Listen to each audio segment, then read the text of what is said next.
Ladies and gentlemen and ladies, how are you doing this evening? I am RJ, of course. And tonight, I want to thank everybody for coming out. Not only are we going to be talking about Summer Wells and the letters that have recently come out, of course, the letters being the three letters that have been released officially. The latest one being widely released last night.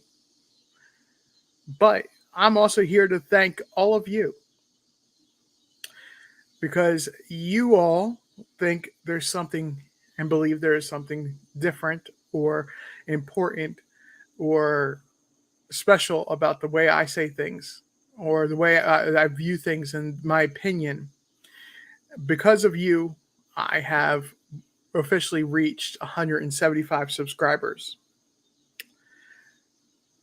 And that's a big thank you to all of you.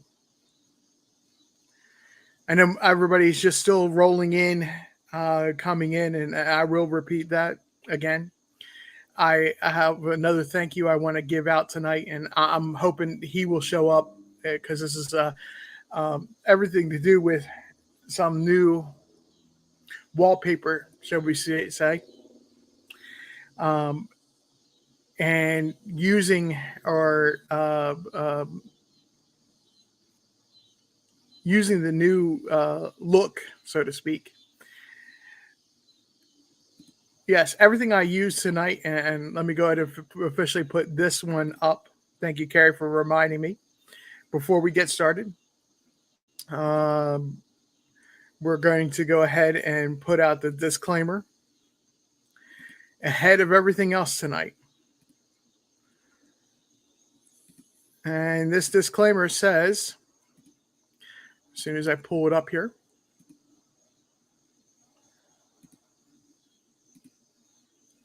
this disclaimer says copyright disclaimer under section 107 of the Copyright Act 1976.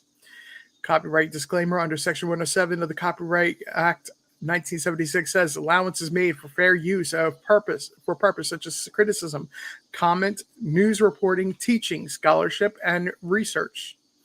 Fair use is a use permitted by copyright statute that might otherwise be infringing.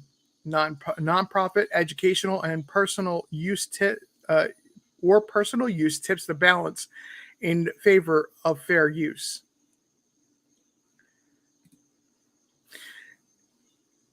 Miss Lorraine, thank you very much for coming out. How are you doing this evening?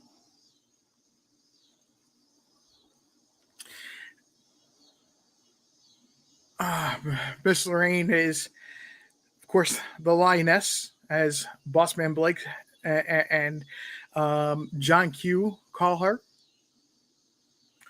And she have had several very good and amazing conversations with Miss Lorraine on Bossman Blake's channel. The top five of tonight is actually not a top five. It's only three stories that I found earlier today.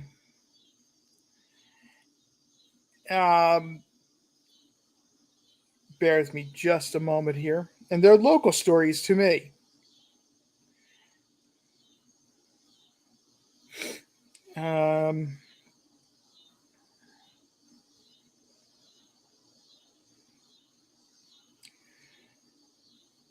All across, ever since Summer Wells has gone missing, the state, either the TBI, DEA, or the state police in general, have been cracking down on not only drug movement usage and other issues that have been happening in the Tri-Cities area throughout all of Tennessee, to be honest. And for the second or third time within a very short amount of time, and I'm talking within the past month, the DEA has been quietly been in the news. I'm trying to find the county name again. There it is. 15 arrested across 7 East Tennessee counties in TBI DEA drug bust.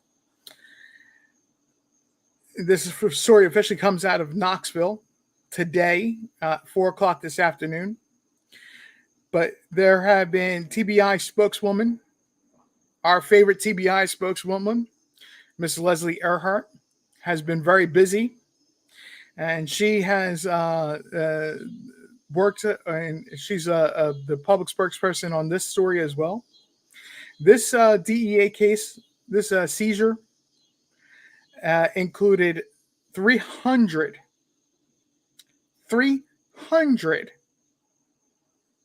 marijuana plants.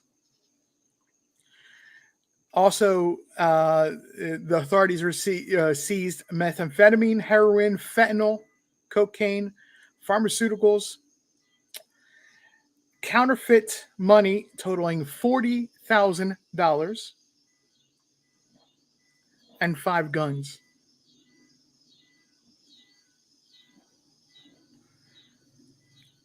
This is coming out of a county, an area that actually is shocking me.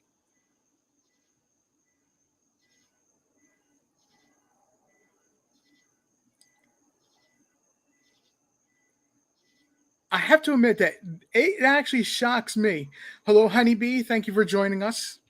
Cosplay, of course, and Carrie, if I didn't mention you as before, thank you very much. And True Crime and other stuff. I do see you were in here earlier. I don't know what happened.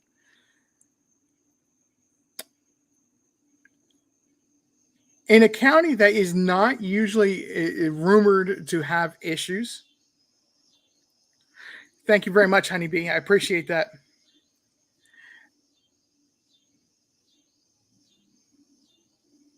And in this county also is not usually rumored to be involved in the issues related to Summer Wells or the ongoing sting operations that have happened. Hamblen County and Claiborne County is where the DEA in Morristown is where this sting operation happened.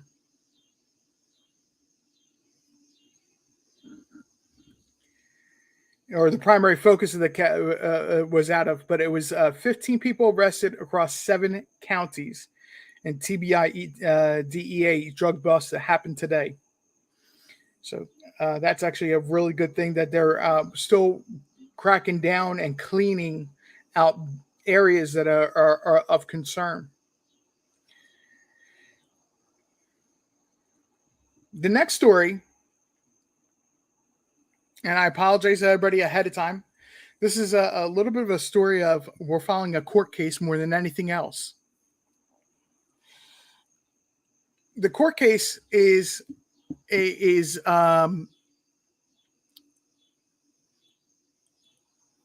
involving back in 2012, if everybody remembers Sandy Hook Elementary.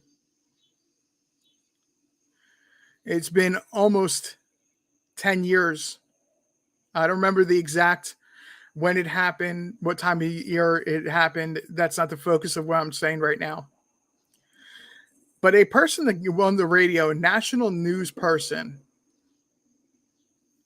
had been found themselves to be in a lot of trouble, a lot of hot water for what they had said. And I'm not talking about that person specifically, because that person, okay, I will say the person's name. Alex Jones is the person's name. The parents of Sandy Hook decided they because of what he said about what happened in Sandy Hook on national media, national radio media, took him to court in a defamation lawsuit. And part of the judgment was handed down today that he owes the families that were that lost children in Sandy Hook, that were the victims in Sandy Hook, a total of $4 million.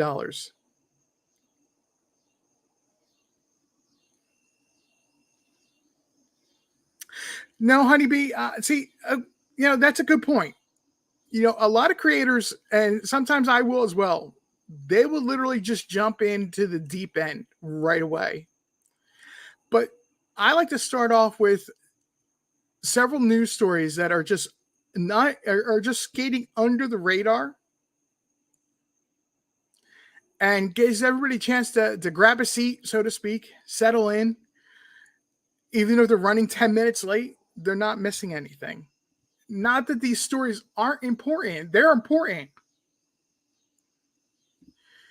It's just they're not the meat and potatoes story of what we're going to talk about. And in a future live, I may do something more with these stories, but I want to just draw the people's attention to say this is a news story that's worth taking a look at.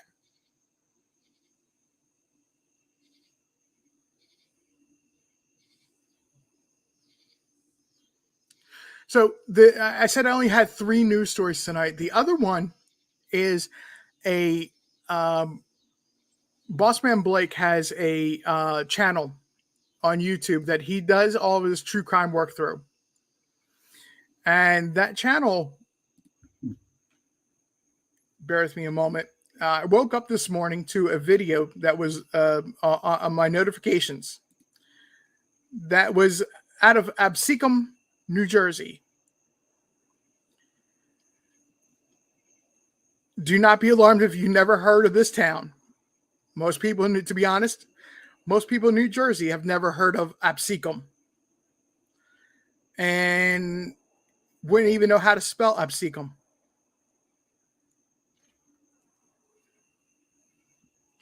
And that's not a slight on New Jersey. That's just being honest. It's that small of a town. That the 911 dispatchers, and I'm gonna share the link of this video in just a moment.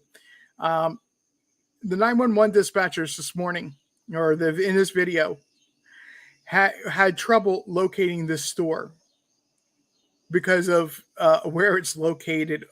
It's kind of on the border of one town and versus another town, and they kept bouncing the call, trying to figure out where exactly the store was.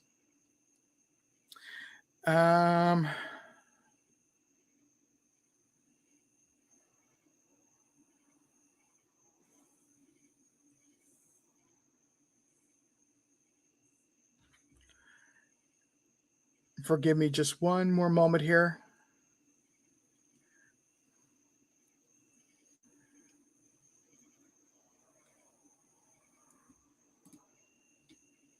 I'm going to show only a part of this video.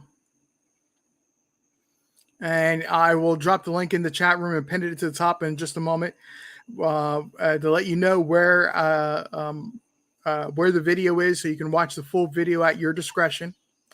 And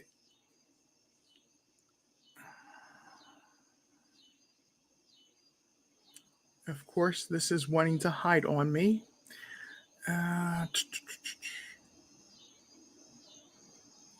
My apologies, folks. Just bear with me a moment. There it is. There we go.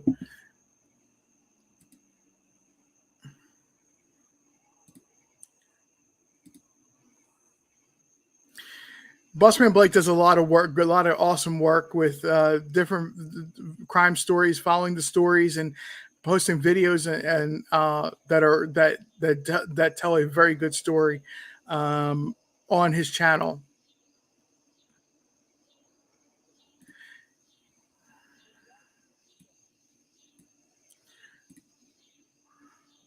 The reason I'm bringing up this story is, again, it's a little bit local to me.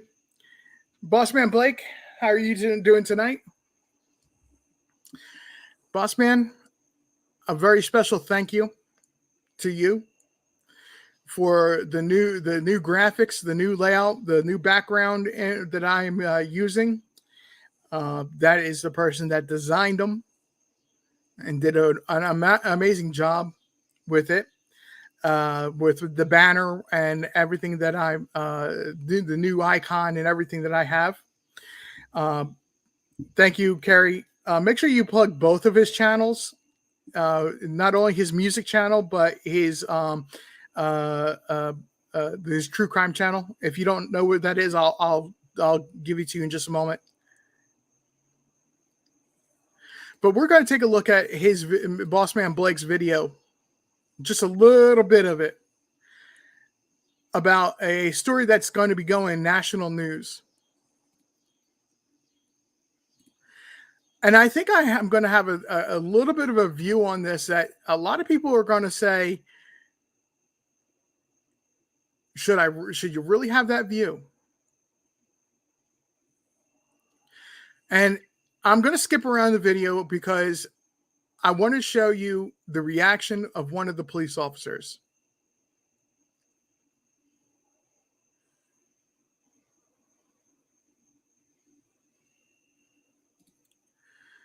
I want to show you the reaction of one of the police officers. And I'm going to try to make it where you don't see them firing on this person, but I want to just show you a little bit of it so you can hear the 911 calls mainly.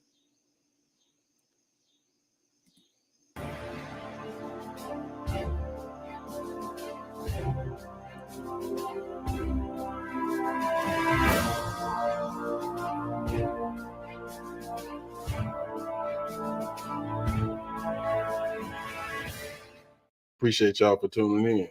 But before we get started, make sure you like and subscribe to my channel so you get a notification every time I go live or drop a video. I appreciate it.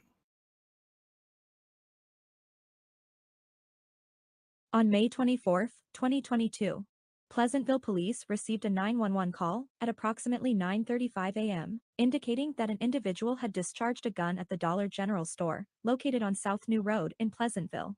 At approximately 9:37 a.m., a Pleasantville police officer responded to the Dollar General and discovered 37-year-old Jaleel Whitted inside the store, with a handgun protruding from his right pocket. As additional officers arrived, Whitted walked toward the officers and refused to follow directions to stop and drop to the ground, at which time Whitted said to the officers, "Shoot me." The officers attempted to de-escalate the situation by backing away and allowing Whitted to exit the store and stand on the front sidewalk. Whitted then reached for and placed his hand on the handgun in his right pocket, at which time 5 police officers discharged their duty firearms at him. 911, where's your emergency? 705 South New Road. Shots have been fired. The guy has a gun in my store. 705 South New Road? Yes, I just called you.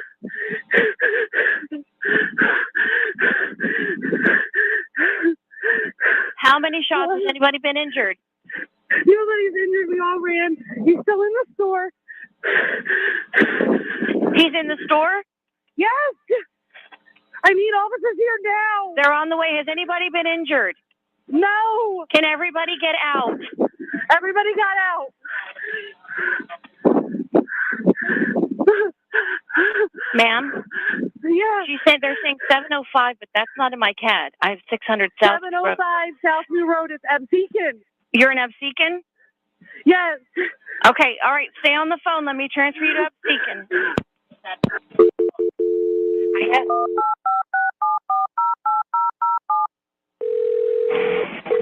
Oh, that's right. Ma'am? Stay on the phone. Stay on the phone. There's customers going to the building. Oh my God, you're coming. Ma'am, Absecon, this is your Dollar General. Shots have been fired inside for a male trying to steal cars. He's inside. Talk to the dispatcher. I need officers here now. Now, please. 705 South New Road. Yes, Absecon.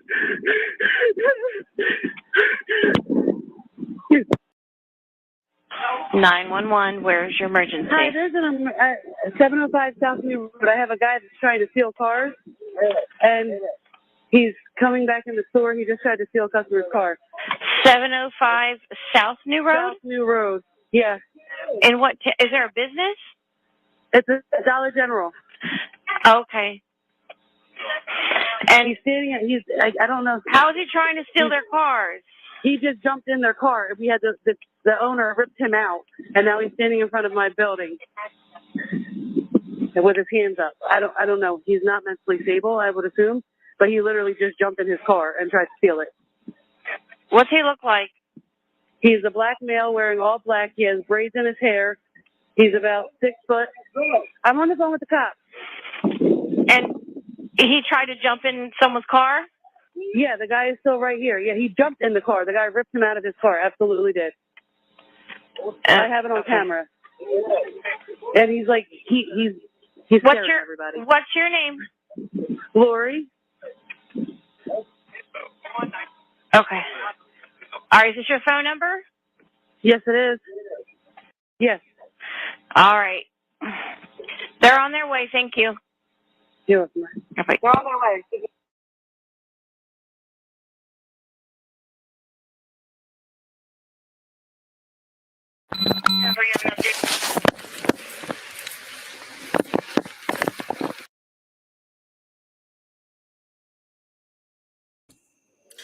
Guys, I wanted to get, I'm pausing on purpose right there for a moment. I'm going to show you some of the initial reaction or the initial action by the police officers here. This is not the problem or what I see to be a problem. Okay. I don't see a problem with their initial reaction. Listen to what the officers are saying that their attempts are to do at first.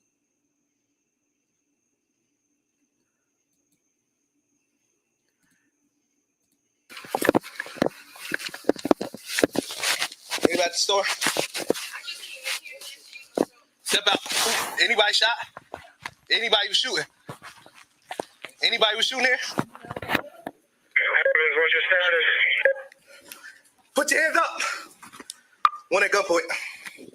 Keep your hands up. Keep your hands up. One in custody, 938. Sir, one at gunpoint. Keep your hands up. Sorry, one at gunpoint, 938. Looks like a fake gun in his pocket. It's going to be Jaleel with it. Have him at gunpoint now. Stop. Stop. Shoot. Stop. Shoot. Stop. Stop. Turn around, brother, please. Stop. Please turn around, please. Please. Yeah, I got this. Whoever behind me, close on Stop. you Turn around. in California. Please stop. Stop. 2-5 behind you. Next Stop. vehicle, close it off. Next vehicle, Stop. close it off. Stop. Sir, we do not want to shoot. Get those cars out of there and don't be in a line of fire. Right here, this brick wall. Got it. Stop. If you didn't hear what those police officers were just saying, it's the best move that they could have made in this moment. They did not, even though they could see that he has a weapon on him, they identified as potentially being a fake weapon. Their decision was to get him away from and out of the store, even though he was already daring them to shoot him. Not only that, is that they wanted to get him away from the store, and they said over towards the brick wall area. Right here, these officers should be, if this was the end of their interaction and he surrendered at this point, these cops should be said, thank you. Thank you for doing your job right. Up until this point, this man has not reached for his weapon. Why are they not trying to use non-lethal?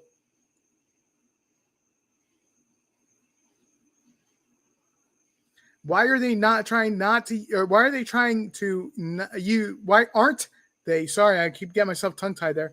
Why aren't they trying to use non-lethal tactics is what I want to know right now.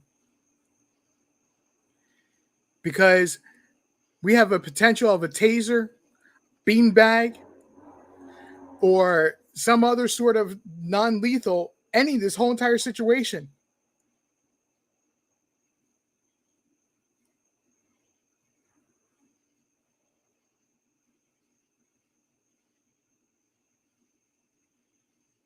Exactly, Honeybee.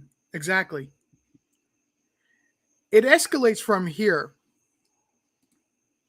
And I'm going to skip over some of this in this video because, like, the up until where I'm going to jump to, the officers did land up having to discharge their firearms. I think it's right here. Guys, forgive me. I'm just putting a trigger warning out. I'm not sure because I cannot see him. So I may stop it quickly. Stop! Look, it's on the floor.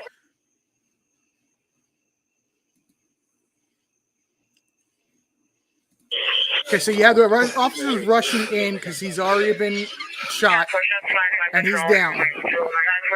Get the lady.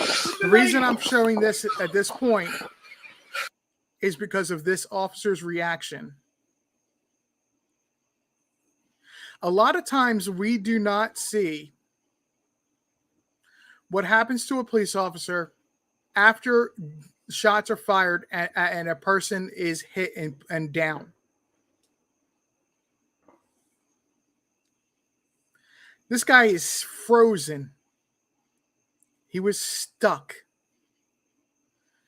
This is a reaction that everybody needs to see that police officers go through sometimes.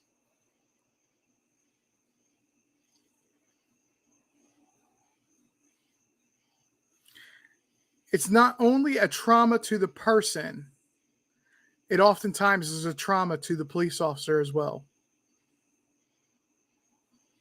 I still think the police officers were not in the right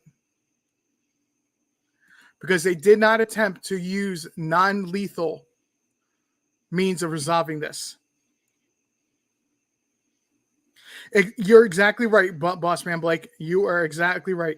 This officer is shook, and it's to the point where he has to actually have his weapon taken from him, and he has to be taken to the hospital in another police officer's patrol car.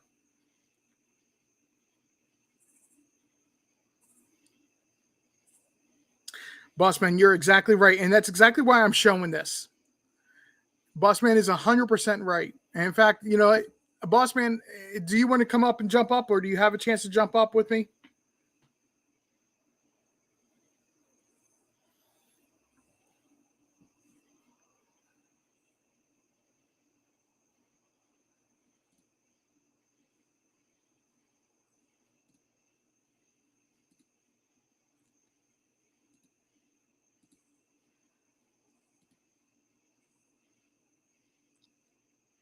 All right, good. Let me go ahead and drop the link then real quick. And bear with me just a moment. Let me get on my live here so I can chat room here so I can do that. And True Crime, go ahead and use this link as well so you can join as well because I didn't announce, but True Crime and other stuff is actually my special guest tonight. So both of you, if you would come on up and join me.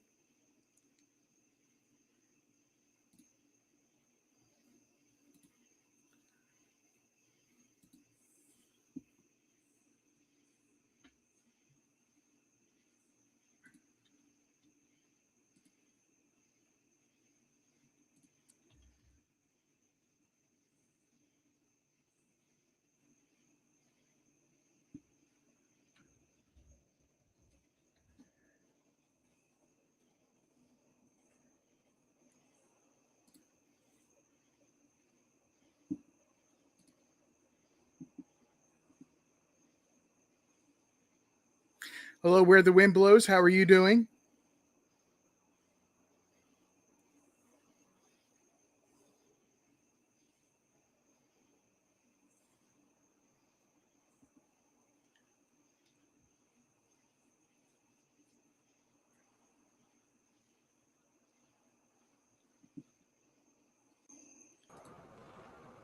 Boss Man Blake, thank you very much for joining me. I know it was last minute and not expected, but since it is your video that I'm going over, or the one you posted, I thought it was respectful to, even though you have no problem with using. Give me 1 second. I don't got no volume for some reason. Okay. All right. No problem. Give me 1 second. I don't got no volume. Okay. All right. true crime and other stuff. How are you doing? Good. Can you hear me? I can hear you just fine. You might want to take a look at your name and real quick before it gets too much further. Oh, I hear an echo. And see if you want to change your name to be your channel name, not an actual name, if that's your real name. I hear an echo. See if you want to change your name to be your channel name, not an actual name, if that's your real name. Oh, yeah. See if you want to change your name to be your channel name, not an actual name. Boss man, are you hearing me yet?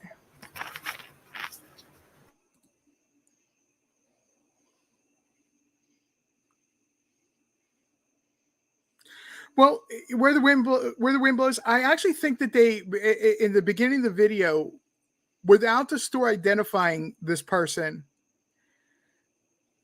the police identified that person by name.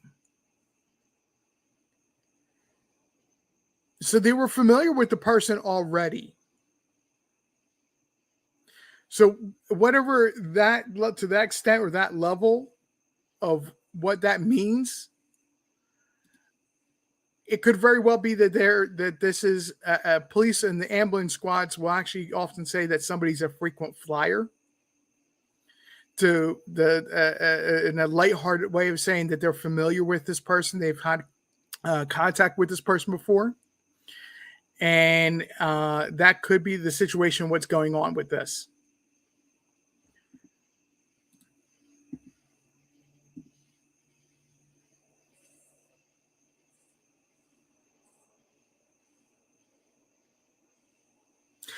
Double Rainbow, you're fine. Yeah, don't worry about it. I understand.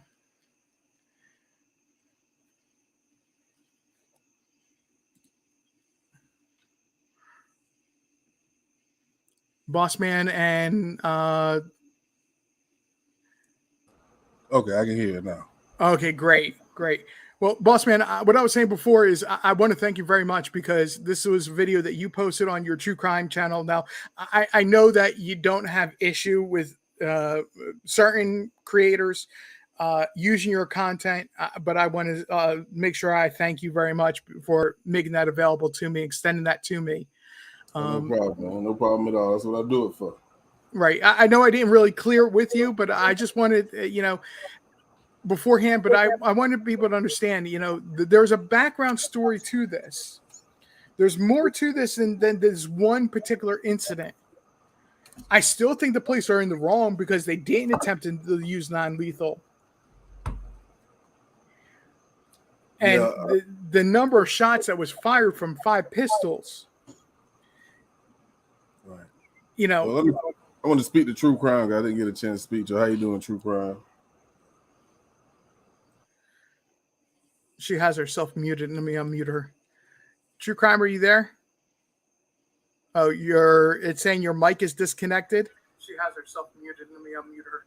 Okay. True Crime, are you there? Yeah, I'm here. Can you hear me? Oh, I can hear you now. Your mic is disconnected. She has herself muted. Oh, okay. You're having an echo there on your side. Did you plug your headset in? Okay, hold on. You're having an echo there on your side. Just turn off YouTube in the back. Yeah, make sure you also close YouTube in the background. That could be the issue. I muted you for just a moment because we're starting to get back feed.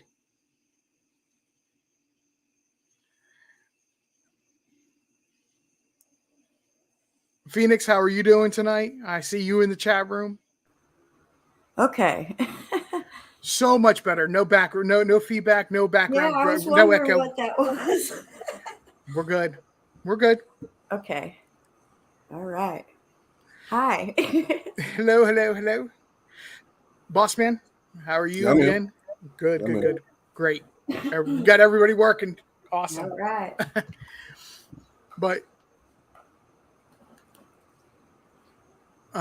boss man, you were actually trying to talk to True Crime there for a moment. So yeah, I just wanted to speak to her. I didn't get a chance to speak to her. I was having issues with my computer.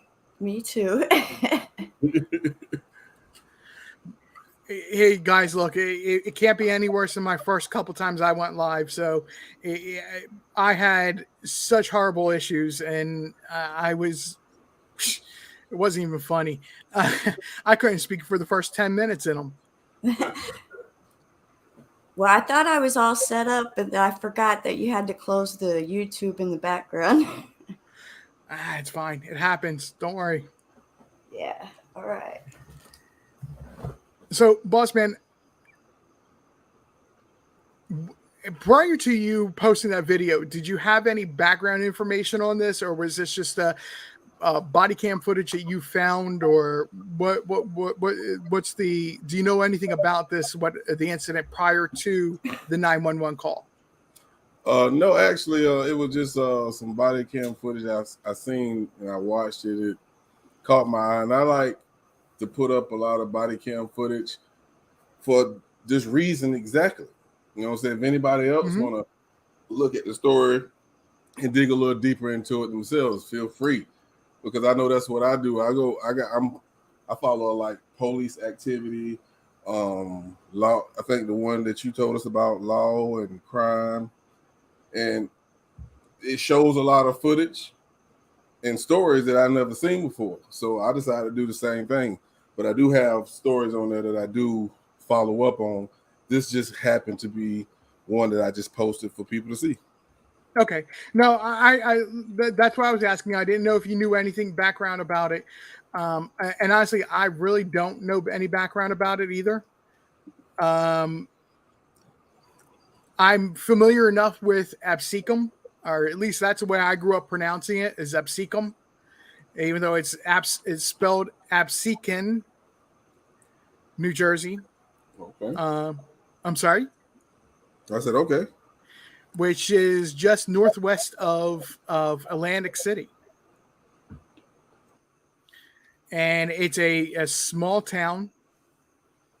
Not a lot of people live in the town. In fact, let's just go ahead and throw this up here real quick. This is actually where this happened. Bear with me a second here.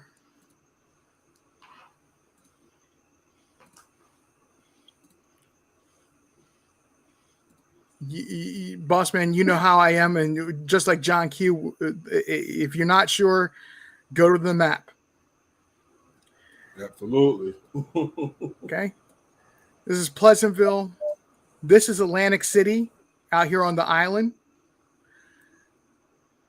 which Pleasantville they mentioned. And this is where it happened in Absecon. Yeah, I never heard of that place before. That was the first time I heard of Absecon. I didn't even know how to pronounce it myself.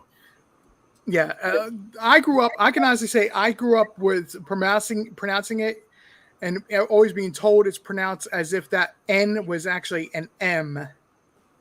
Okay. So if I say Absecon, don't misunderstand. I'm not mentioning a different town. It's the same town. But this is the location of the Dollar General that this happened at. Pretty much for Absecon, it's downtown. It's pretty much the center of town. Okay. Within a couple blocks, because right up the road here is the high school. This road, new road, State Route 9 in New Jersey. I can remember when they were still building this road. It wasn't finished until, I'm going to say, 15 years ago.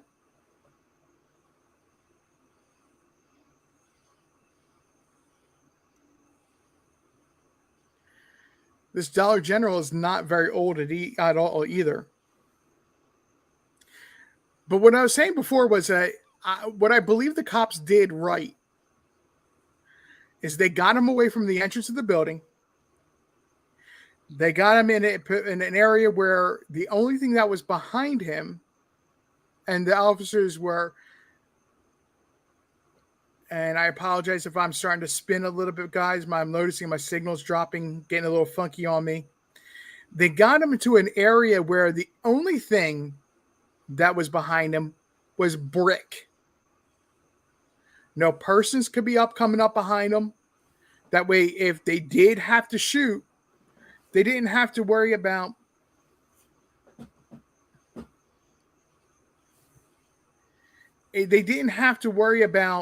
missing him and a shot hitting somebody innocent. But I still have issue with they didn't try non-lethal tactics.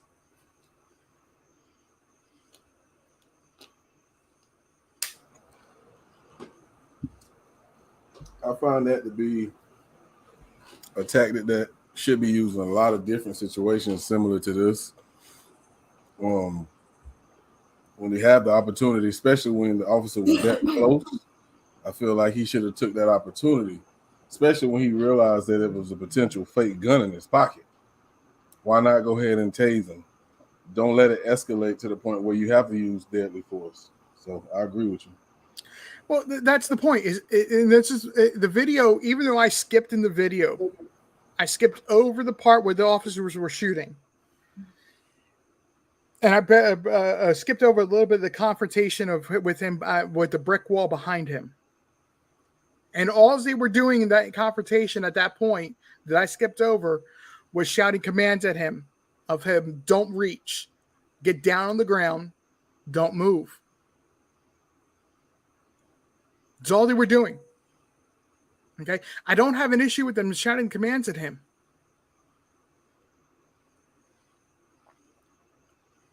But as you could tell by the one officer's reaction, he did not want to shoot. And it was the officer that had from the very start. It was the very first officer that confronted him in the store. We were watching the same body camera footage the whole entire time. To the point where that officer was so shook, he was frozen. So with what we saw, let me ask you this, RJ. If he did mention, now I don't know how many officers heard him. I don't know if he said, gave the warning about the fake gun on his walkie-talkie. I don't know if he did that or not. Let's say he did and all of them heard him. Do you think they shot because they didn't want to take a chance that it was a real gun? Or maybe they just didn't hear him? Because I don't understand, if you felt like that was a fake gun, why did you shoot? At that point, it was the second or the third time that he was reaching towards his pocket. And I don't believe that all the officers would have, with all the whistles, the sirens, and them coming up and their own adrenaline pumping, if he didn't key up and successfully on his radio, that the rest of the officers would not been able to hear him. Now that could be a couple reasons: dispatch talking, another officer talking at the same time, and him trying to key up and not being able to do so. And that's a lack of communication, and we've seen that in the Uvalde case. Exactly. Now, I stand 100%. Since you're bringing that up, I still stand 100%. That's the one time and only if the officers shot first, asked questions later, they would all been regarded as heroes because they were risking their own lives to save children. Absolutely. If a kid would have got hit with a bullet, I really think it would have been somewhat excused, because for one, they don't know who was dead and who was alive in there. Mm-hmm. Now, their job was to stop the killing, point blank, period. It would have been probably the officer would have retired very quickly or quit very quickly after that if they had shot a child. Most definitely. But to take out the suspect in that situation and save as many children as you possibly can is a completely different situation. Okay. When I say I have an issue with them not trying non-lethal weapons, it extends from the very beginning. When the officers came up, they already knew his name. Right. So there's a history there that they're already aware of, whether it be mental health or it be, as I was saying, a frequent flyer. but they didn't try to. They went right to the deadly force.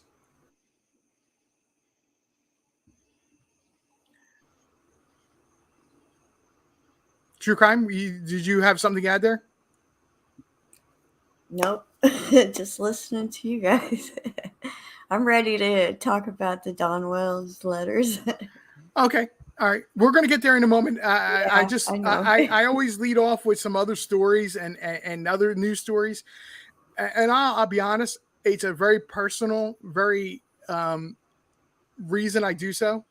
It's really for myself to get over being any sort of shyness and get myself talking, not about my work type of deal.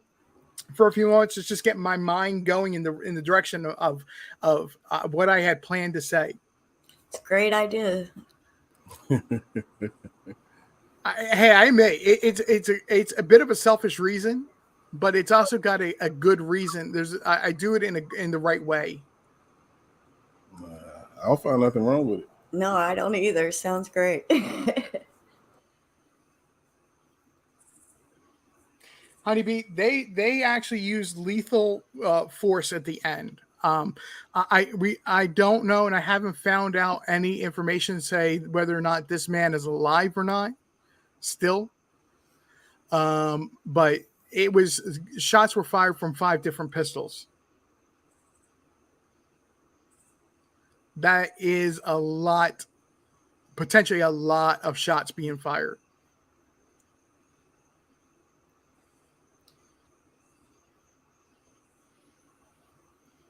But I just wanted to give you a little bit of a reference as well, since I was talking about it and sharing the video of where this location is, where it is, where this happened.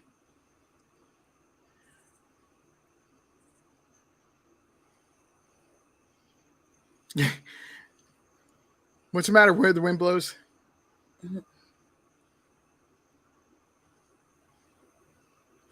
You know,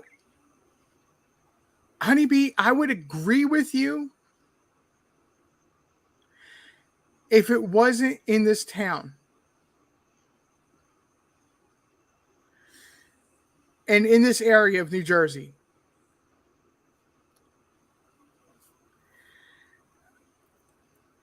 This particular area of New Jersey is predominantly, and if you don't know, Bossman Blake knows, I know, but I don't like to use demographics, because in the end of the day, when we all bleed, we bleed the same color, red. Okay? But predominantly, this is not a white neighborhood. This is not a white part of New Jersey. It's not like if you were to go up to North Jersey and some of the towns like West Orange or some of the other towns up in North Jersey, or to the west more towards Philadelphia, where you do have towns that are 99.9% white. And yes, I can honestly say I've seen this happen, where police going through that followed a vehicle going through that town and followed that vehicle till it left town because the tags were for an address in Camden.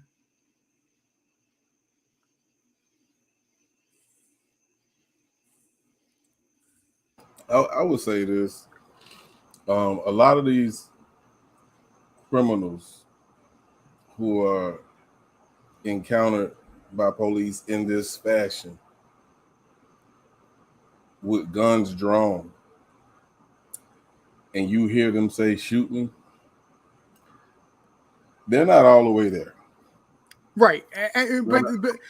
But that's also the point about saying that the police officers knew this guy's name as they came up and approached him at the store. When they were by the registers, the very first police officer that encountered him said his name. Right. But what I'm saying is, I'm just responding to Honeybee. It's like, what do you do? I did another video whereas a former cop, he was, I don't know if you call it jogging down the neighborhood or jogging through the neighborhood, but they got a call. It was a suspicious guy, and he was acting really weird. He was a former police officer, black guy. Police pulled up on the scene, and they got out the car. He just ran full speed at them. You know, the cops backing up away from his door, and the guy gets in the police car, so he tries to open it. He jumps out of the car and attacked the officer and grabbed his gun and took it from him. And he happened to point it, and his brother officer was there, saved his life. And then they interviewed the guy's brother who died, the officer, the former officer, and he said, "That was your brother. You could have did something different." Like what? He was finished shooting. What was he supposed to do? Right. You know what I'm saying? In certain situations, I just feel like they have no choice because of the decisions that the suspect makes at that time. Like, especially with the temperature of society right now, man, don't make no stupid moves. It's about survival.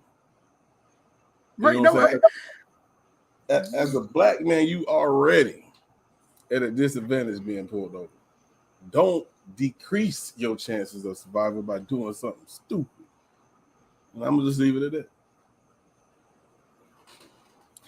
Well, Honeybee, don't worry about it. I'm not misunderstanding you, and I'm not judging you by it either. I'm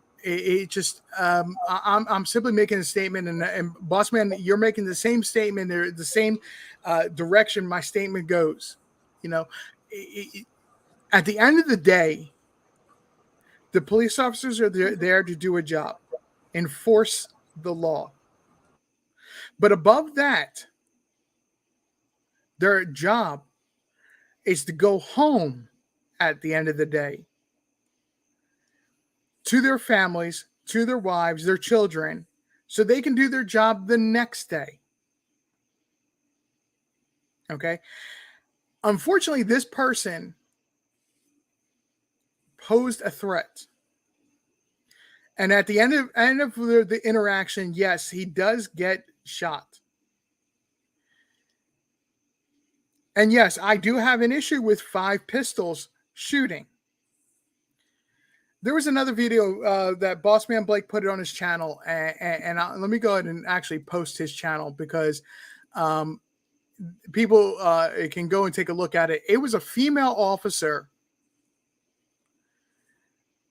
and this was a gentleman that had a knife. Boss Man, I'm sure you know which video I'm talking about already. Yep. Yep. Who had given this guy several chances. Several. And all she was asking him to do was to toss the gun to the knife to the side. And he would not do so and kept taking steps to her. She warns him. And I believe she actually warned him like 2 or 3 times that if he did not drop the knife, she was going to have to shoot. Yeah, they backed the cops all the way to a wall where they couldn't back up any further. Right. She fires 2 shots, puts him down on the ground. I believe this was after they actually tried non-lethal, if I remember correctly. Yeah, they did. They tased him. It ain't work. It didn't work. Exactly. So I already, no matter if this man was from Mars, green from the planet Mars, it doesn't matter. The officers did everything correct. But not only did they, after they were in control of the situation, be like, oh, we shot him, send an ambulance. They started administering first aid as if they walked up on a scene and he was already shot and on the ground.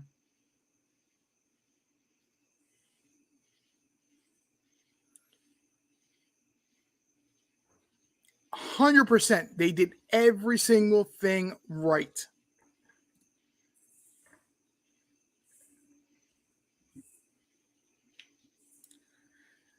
But as I was saying, a lot of these videos I'm referring to are on Bossman Blake's new crime channel.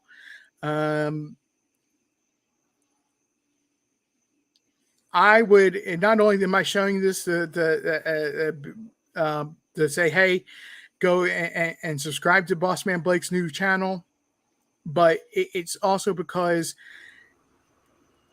in this particular situation, and Bossman, am I correct that when you may put these videos out there, you do so with zero judgment about who is right, who is wrong. You put it out there for people to let people make their own judgment about it. Absolutely. Absolutely. I think it's one video I put up, and I think we just discussed it, where I said I felt like it was justified because I just didn't understand what I do. Felt like they should have did something different. But yeah, I leave them up there for you to make the decision, unless it's a case I'm working. But like these body cam footages, I don't give you my opinion at all. I let you make that decision.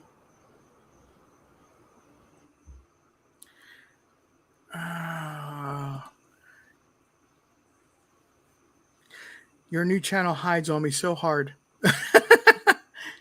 Do me a favor, boss man. Put if you would throw the your in the private chat. Throw your link to your channel up here so I can throw it up in the chat. Okay, I got you.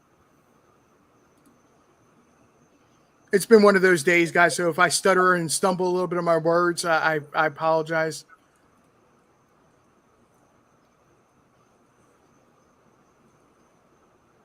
RJ, I thought your channel was called RJ. It was, and I did I got to the point where I was at 20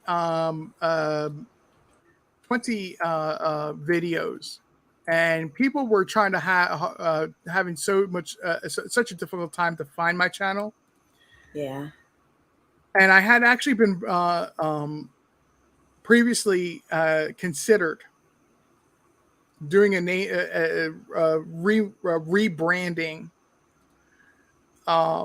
before I had actually even changed it.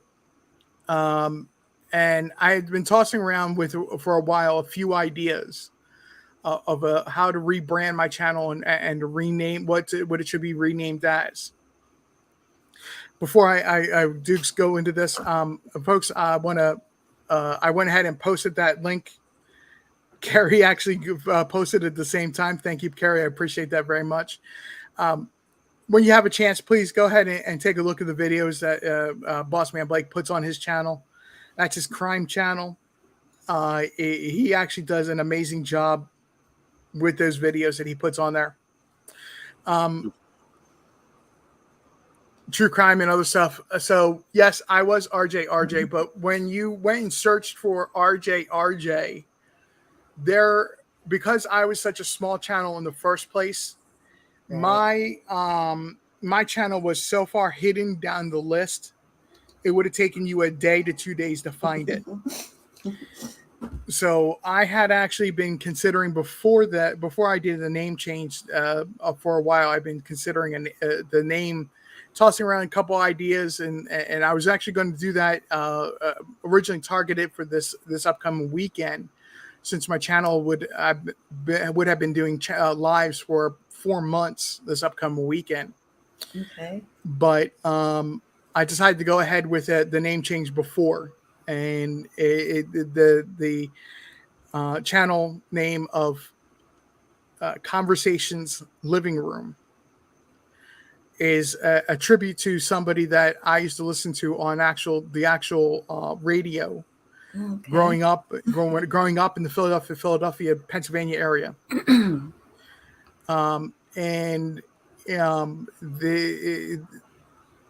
With what they had, the format of the radio, they were on a sports talk radio channel.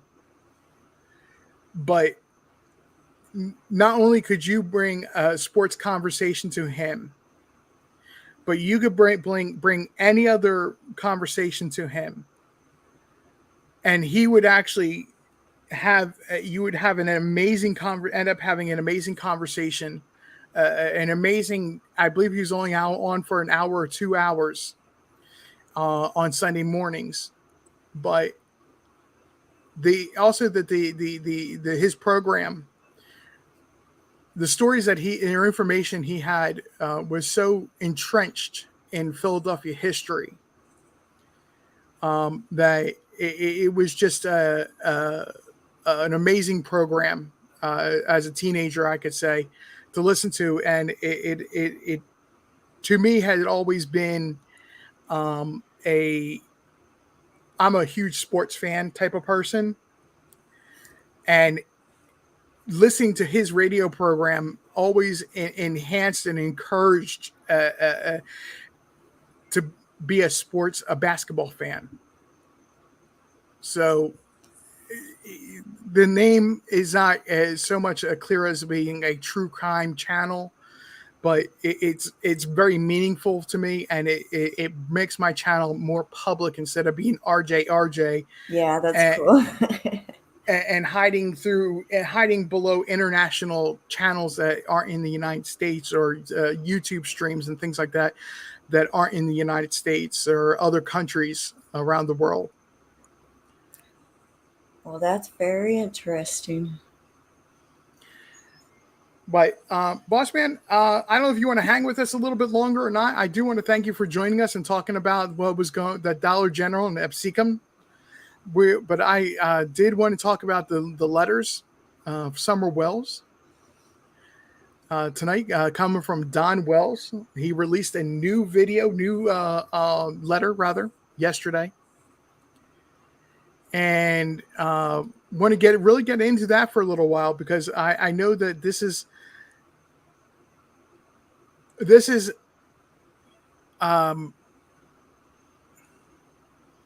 for a lot of people, this is going to be a tough one to sit there and look at and listen to for these letters, and what Don Wells had actually written in this latest letter.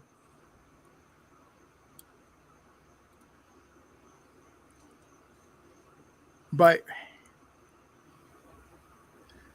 now I'm showing I'm going to show the letter. Excuse me, my apologies. What I'm going to show you of the letter is actually from the Find Summer Wells, especially the official website for the family.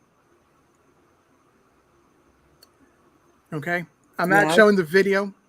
I'm getting ready to. I'm just giving a heads up. Okay, I was wondering if you were going to do that. Bossman Blake, if you're still hearing me, I want to thank you very much for coming on and taking going over that video a little bit.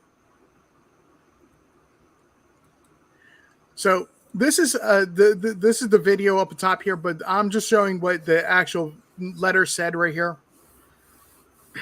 And I have several issues with this letter, and I'm gonna just real quickly read what it says after I take a drink of some tea here real quick. My apologies.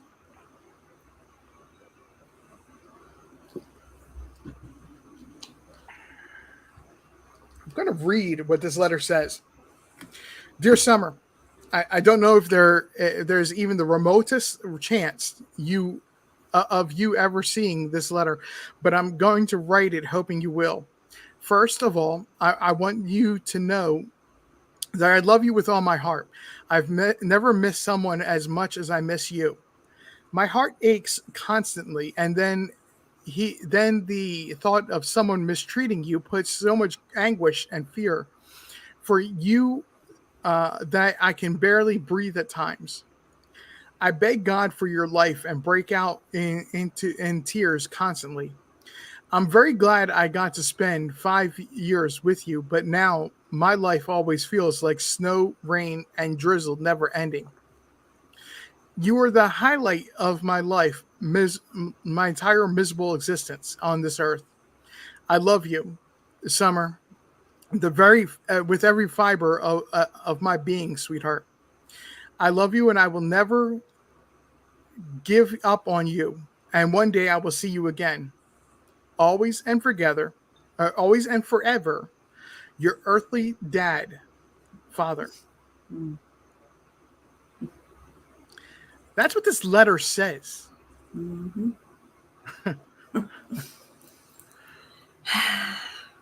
Where the wind blows. Thank you very much for having my back on that and then putting the trigger warning in the chat room. I should have said that beforehand. Honeybee, you're right.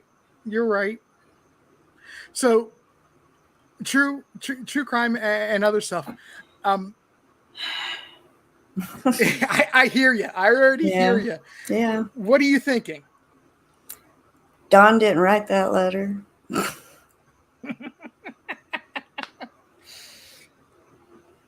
Bingo.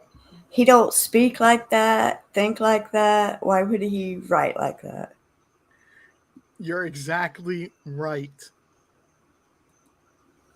So I know it's been 2 weeks, but it's 2 weeks ago, and since I actually did my last live. In that video, I kind of let that one sit. I was waiting for this letter to finally drop. And I had some ideas that didn't work out, didn't pan out in my mind of wanting to do a live in between. And I'm kind of glad I waited. I'm not a every single day, 3 times a day YouTuber. 2 or 3 times in a week, and I get to say what I have to say, and I'm over it. But you're right.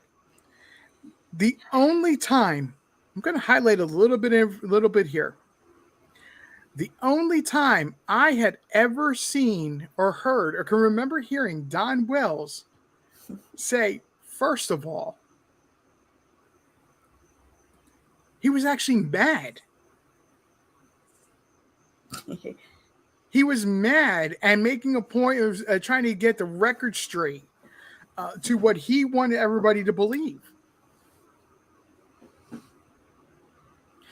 Now, I'm not going to sit here and claim that I am Steve Johnson or I'm even remotely close to the level of Steve Johnson. If everybody knows who Steve Johnson is, he is the guy that worked with or did a live with Chris McDonough, and has since then gone on to do his own channel where he examines what people say. Oh, okay, that's. I didn't know who he was. That's actually a really good point. Carrie Lawson, one of my mods, says this letter tells me that this person also knows what happened this summer. Okay. The only time I ever remember that Don Wells saying, first of all, he was mad and trying to get people to see things in the way he wanted somebody to understand something. But I tell you that this is there's one sentence in here that stands out harder than anything else. It's right here. I've never missed someone as much as I miss you.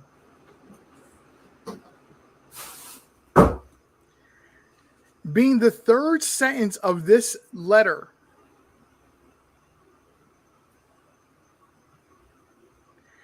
Two things when I read this, as the third sentence of this letter. One, the sentence is out of place. Yeah. And two, what does he mean by this sentence? And I'm not talking about a grammar or anything. I'm just saying the meaning of the words. I've never missed someone as much as I miss you in this place right here, or the third sentence of this letter. Yeah, I thought that was weird. I said in the previous letter that he was lamenting what happened the day that Summer went missing. This sentence, with what he says later in here, I'm very glad I got to spend 5 years with you, but now my life always feels like snow, rain, and drizzle never ending. You're the highlight of my entire miserable existence on this earth.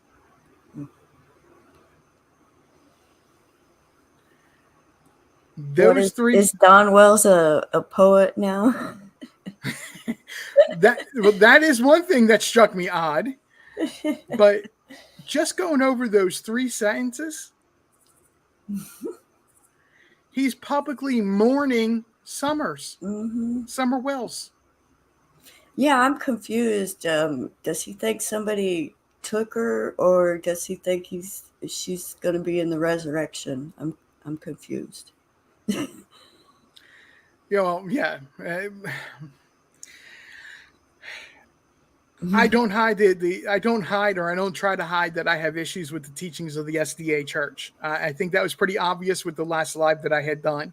To sit there and to teach somebody, to reprogram somebody's mind that somebody passing away is not a traumatic or emotional thing, that part of the grieving process is dealing with the emotion.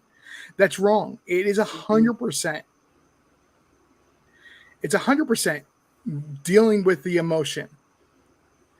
It's not that you grieve the person's death as you're grieving your own loss of that person. Exactly.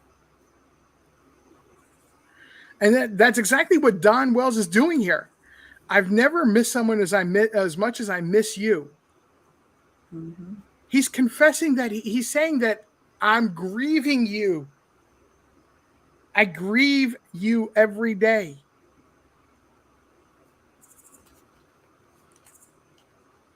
There's just when I read this letter, and I think everybody's getting this. I think it's so blatantly obvious. It's not like the previous letter, which we'll go to in just a second, just for a comparison of language. Yeah. Not that I believe that was actually that. Well, let me correct that. I think it was spell checked by somebody and rewritten by somebody, but I believe that was actually Don Wells' words, or I should say, they were his. Some of his words. Right, some of his words. You're exactly right. You're right. Yeah. Yeah, some of his words and other words added to it. Where the wind blows, that's a very interesting point. I don't think Don's sobered up yet. Yeah,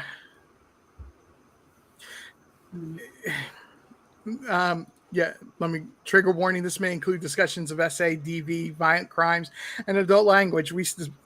If you are a victim of SA or DV or violent crimes, please know that we 100% stand behind you. Yes, totally. Not only do we stand behind you for support, but we stand next to you because we understand that, and not just me, but my when I say we, I mean everybody that's in this channel. We're there for you. If you need somewhere to talk, need somebody to talk to, we may say, hey, look, let's find resources for you that are close to you. But if you need help and you reach out to us, we're going to do our best to help you. The same goes to my channel too. Lorraine, that's the thing, is someone in jail wrote this for him. You're exactly right. This is not, he may have expressed the sentiment of what is being said here. But this is not his language. This is not the way he words things. Never, never ever. I know some people are familiar with where I live, and some people are not familiar with where I live. I'm about a 20-minute car drive from Ben Hill Road.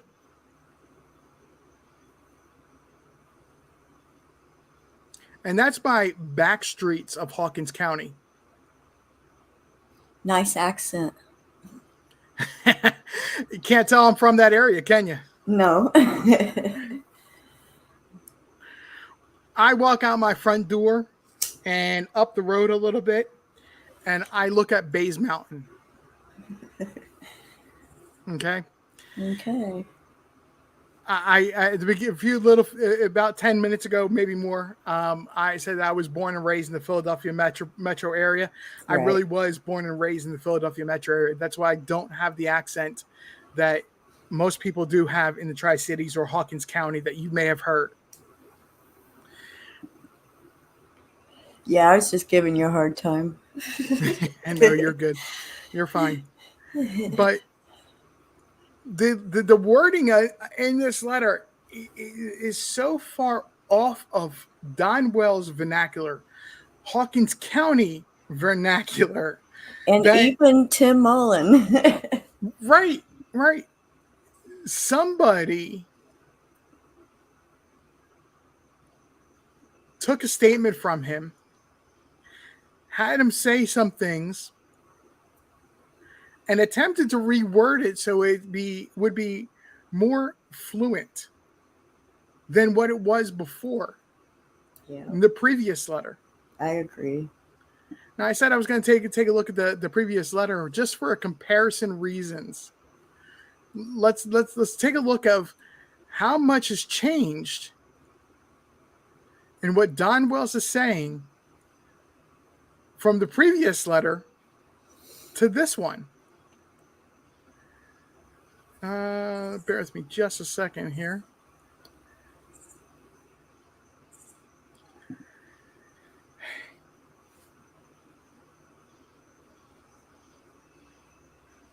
Now, this is the letter I'm about to show.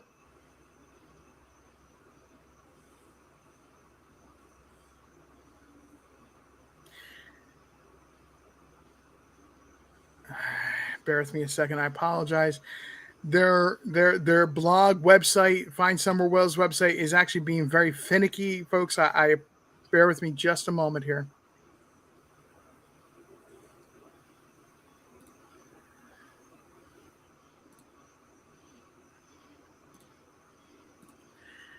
And I have it coming up in just a second here.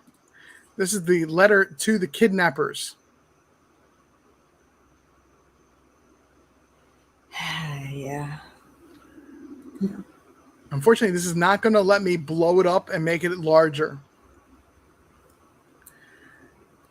See, the person or persons responsible for kidnapping Summer.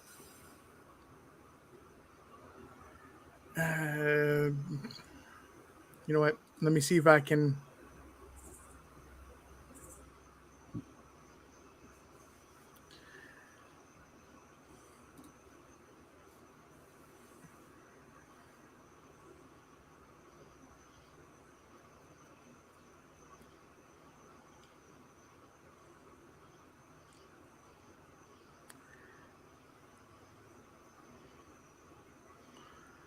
All right, so this video I'm actually going to go ahead and play because it actually goes over the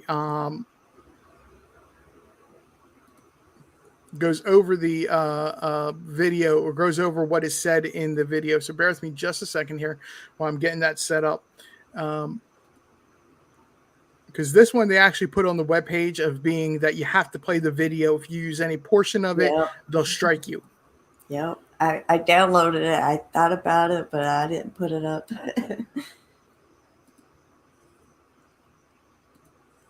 So we're real quickly, if you don't, we're just going to go ahead and mute ourselves, and we're going to let this play real quick. Okay.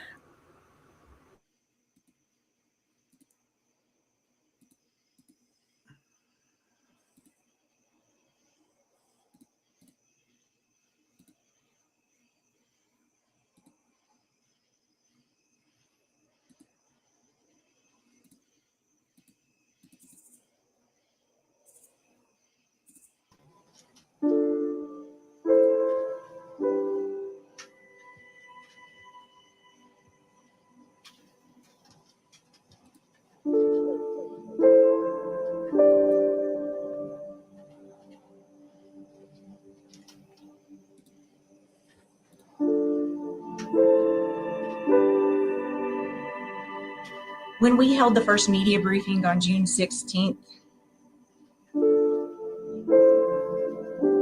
honestly, we expected to have good news to report by the time the next media briefing came around. At that time, no one expected that we would still be searching for Summer 1 year later. To the person or persons responsible for kidnapping Summer, not only have you broken Summer's heart and taken her away from her mother and father, who love her very much, but you've ruined her chances to become educated, ruining her life.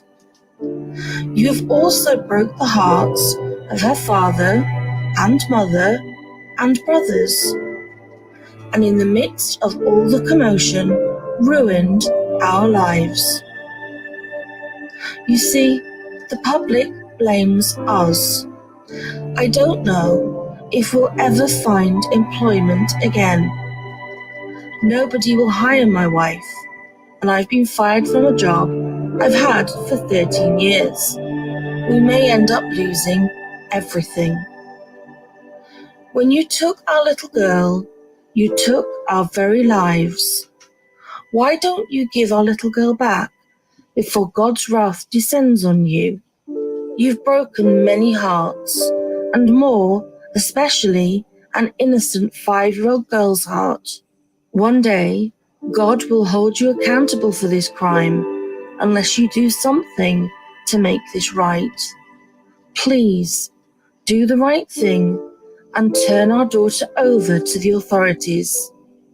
We're begging you with all our hearts, please, do the right thing.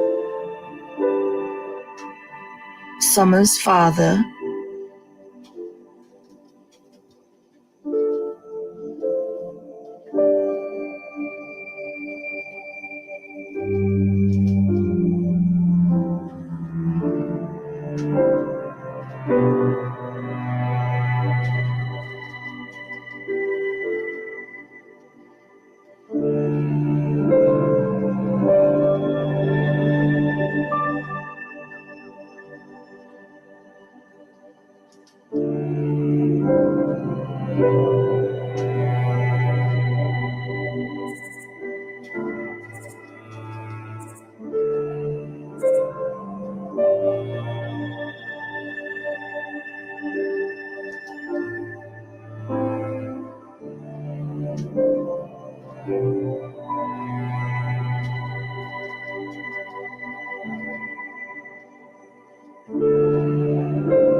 Okay, so um, so the reason I played the video is because the actual copy of the letter on their webpage, it was not allowing me to magnify it to a point where I would be happy with showing you just the letter. All right, but still, you can you even with the person that was narrating it having a British accent, Yeah. you can still tell that these were written by two different pens. They were penned by two different people.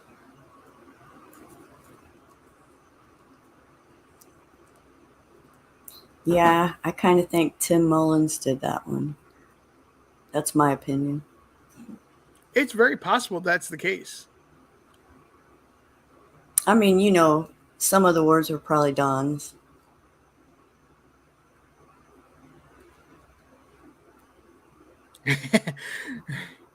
Double rainbows. That's an interesting point. What they get for a pencil in jail is not what we consider buying being a pencil you buy from a commercial store.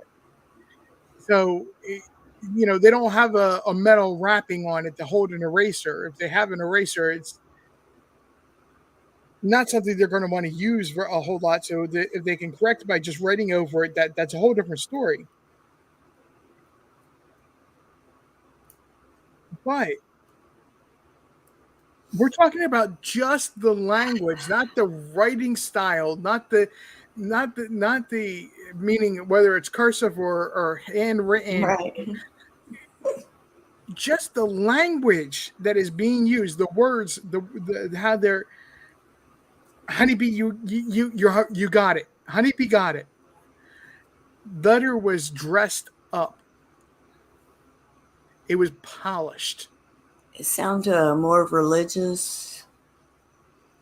Well, the letter that we just were looking at is not the letter that it really focuses on religion, but is the first time that we hear Don Wells refer to himself as Summer's father. Yep. And believe it or not, this is without maybe one instance, one time it happened where he mentions Summer or my daughter, my child. Yeah. This is maybe like the first or the second time in total that he says, in essence, he says, when you took our little girl, even then, it's not my daughter, my child. Mm-hmm. The fact that he says Summer's father, even then, it's not how you refer to a child. That's referring to yourself. In these letters, and like I said, I don't claim to be Steve Johnson. I don't have the training and I don't have the expertise that he has. But there are so many issues going on in these letters. I have a real big question also. Sure. Why now? Why didn't he come out with this? Why letters? Why didn't he say this when on the news? Or I don't know. Why now? Why so long? That's an actually interesting question. Why after almost 14 months?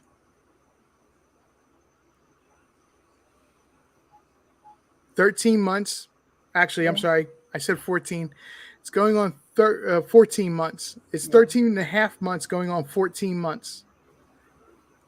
Why, after a year, are you starting to write letters or make statements that you had not previously made while you were in jail even. Exactly. I have a theory about that. Is it because he's going to be getting out soon? Very much so. October 30th? But it's not so much that he's getting out. It's has been told what's been happening and how much damage has been done to the original narrative that he has put out there. That he's tried to been carving and whittling down to not only protect Candace, but to protect anybody else that may need to be protected in this situation. That he's been that story, that narrative he put in place has been damaged to that he has just a few months to repair it. Mm-hmm. And to fix the gouges in the wood, to use a wood carving term, or even better is what he was doing. He was a mutter. His job was to fill in gaps. Yeah. And I don't mean that as being literally just his job was to fill in the gaps in between drywall. But it is a weird coincidence. It is a weird coincidence that's exactly what he's done. Here's this big, huge puzzle piece, and because it doesn't exactly fit in with the puzzle piece next to it, he's going to throw some spackling in there and draw to it almost where it's covering up the spackling tape and then sand it down really good so you can't tell there's any spackling there. Out. Yeah. Try to make it look good. Mm-hmm. And that's exactly what he's done this whole entire time. Yes. Oh my God. I laugh, but I don't. Yeah. It's an analogy, as crude as analogies it may be. It works. But it fits so well. Yeah. With what he did in life for a job. And guys in the chat room, I'm not ignoring you. I apologize. I haven't been noticing what you're or drawing to attention what you're saying. Yep, Miss Lorraine, you're exactly right. He's at the point where he's getting sober enough to understand how he's been living, but not only that, but he's getting told what's happening on the outside about Summer Wells, and he knows that he's going to be released soon. Damage control. Yeah. Yep, he's got to make it look like he was right all along. Mm-hmm. That Honeybee, you got it. You that's more eloquent than I was saying it. Make it blend and come together. You're exactly right, Honeybee. And that's what he's doing right now. Is through these letters, he's trying to make everything blend and come together. So what he was saying before he went to jail, when he was doing drugs and drinking and everything else, this and that and the other.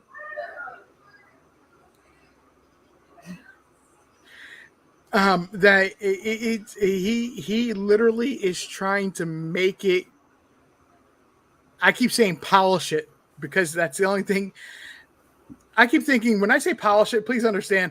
There's a place over in near Boone, North Carolina. To tell you how much of a local I really am. It's a place you can go and buy buckets of dirt. And these buckets of dirt have like from old mines where they were looking for different other things than what these the gems that are in them. Like there's crystal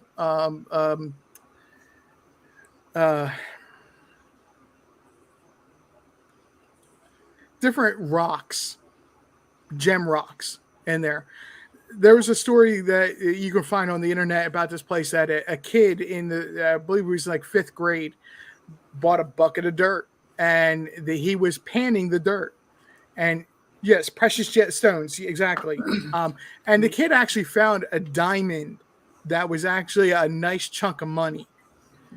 Talking like greater than $10,000 diamond. Okay, so it's not like they do it down in Gatlinburg or anything like that, where they already have gone through and sorted the and removed any precious, like really expensive gems out of the dirt. This is they actually don't do that at this location, but it's kind of like one of that exact deal. They call it seeding, by the way, if you ever are in this area and go to these places. And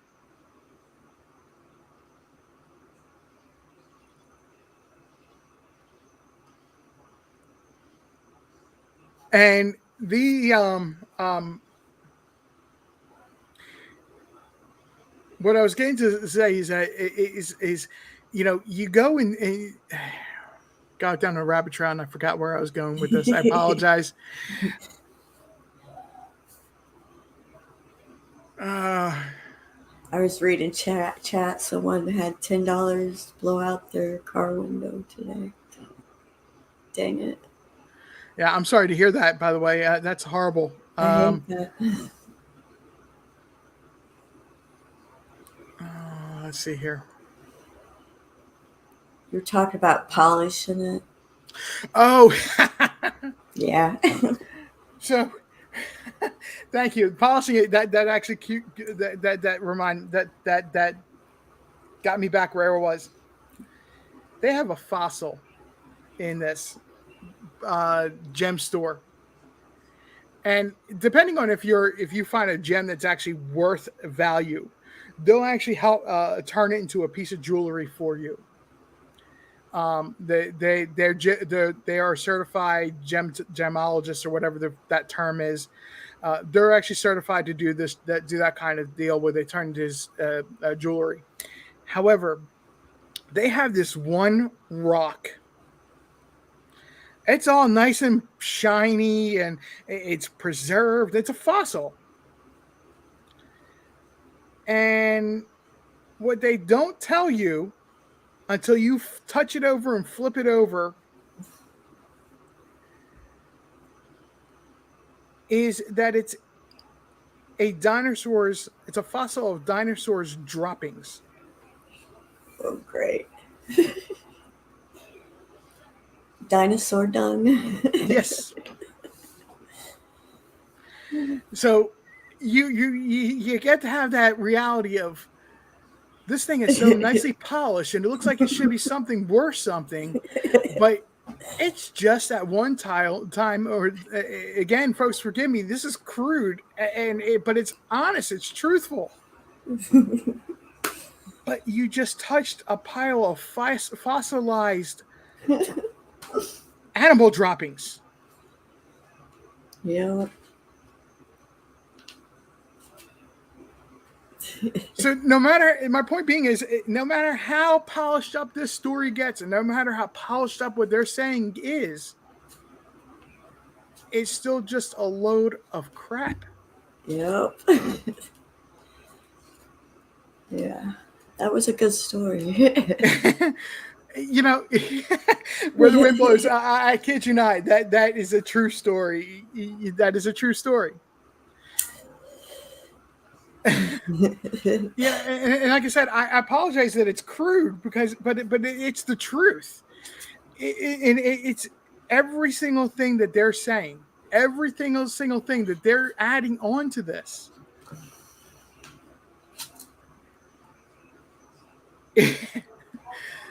Right, literally, and I'm not trying to be funny, but you understand my point.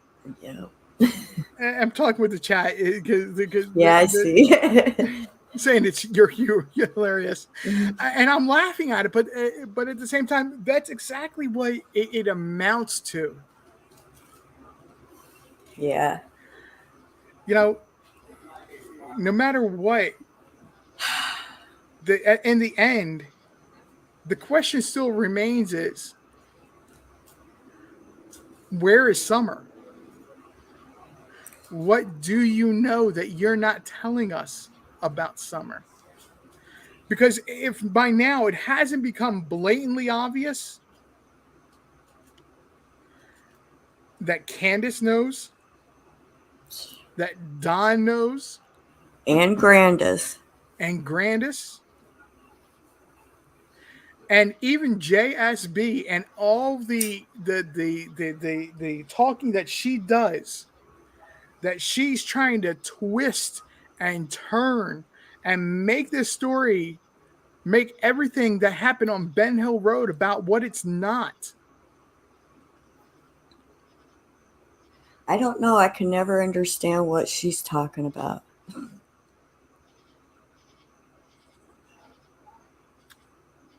Don't worry. Okay, so the thing about JSB to remember is the reason they call her the mayor of Ben Hill Road is she's Mrs. Kravitz from Bewitched. Oh, yeah. Yeah, I remember that. Okay. There's nothing that happened on Ben Hill Road that she didn't know what was going on. Okay. That's why they could refer to her as the mayor. So she knows a lot. She knows a lot. She's Probably involved in a everything. lot. She knows a lot. She's involved in a lot. But pretends that she is the one person that they cannot touch.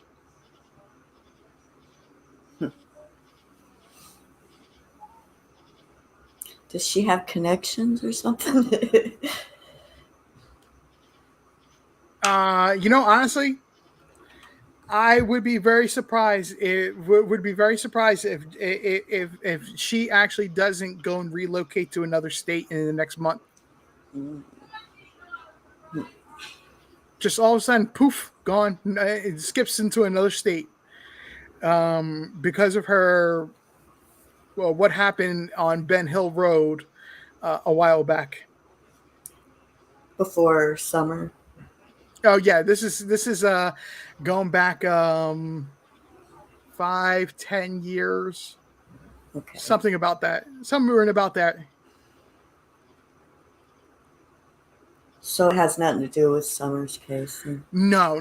This actually has everything to do with somebody that went to jail that holds a grudge against her. And by reputation of what I've heard, she doesn't want this person getting released from jail, but their sentence is up. Oh. Very soon. Okay. So is she the reason they're in jail? Aha. Yeah, okay. I got it. I hear you. You're asking the right questions. Yeah, I like to ask all the questions. Well, I don't remember the person's name. What I will say is she didn't get jail time. Right. Yep. She got probation. And somebody else landed up doing a serious time. Yeah. Okay. Yeah. I hear you. I know how it works. I've heard it before. Honeybee, I actually believe you're right, man. That's why I'm saying that it's about time for her to go and skip state for her own safety. Yeah. Yeah, because you know what happens to snitches. Yeah. Everybody knows that old saying. So there was a third letter, and unfortunately, I'm having a difficult time finding the first letter that Don Wells came out with, because of all the letters, even though it's the shortest, I actually believe it's the closest thing now that we've seen all three of these letters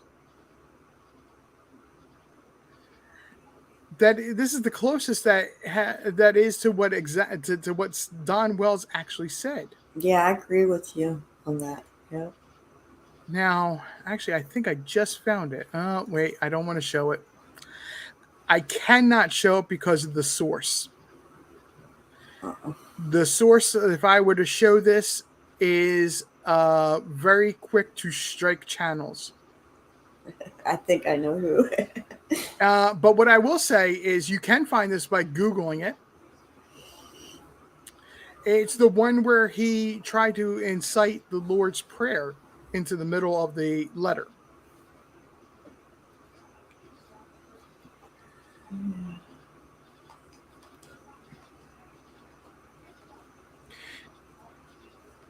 Don Wells is a private probation officer. I called when I found that out and said, I don't know the judge's order. And she said she didn't know the judge's orders. All I did was, Honeybee, type into Google Don Wells letter. And you can see, here, I'll share this.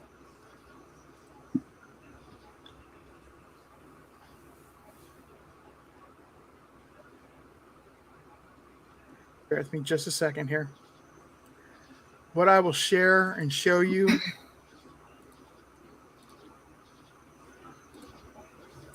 since I can't show you the full letter,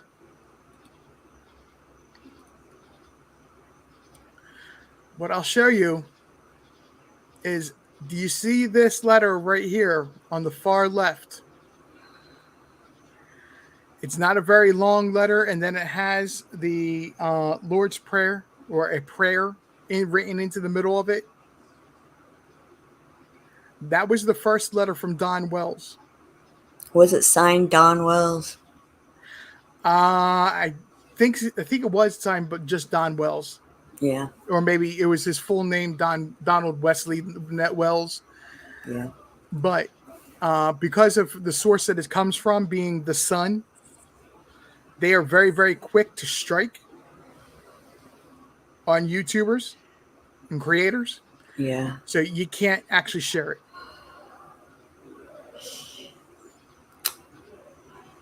Is it on the Don Wells page? I didn't see the first letter on his page, on the family page. I'm not sure.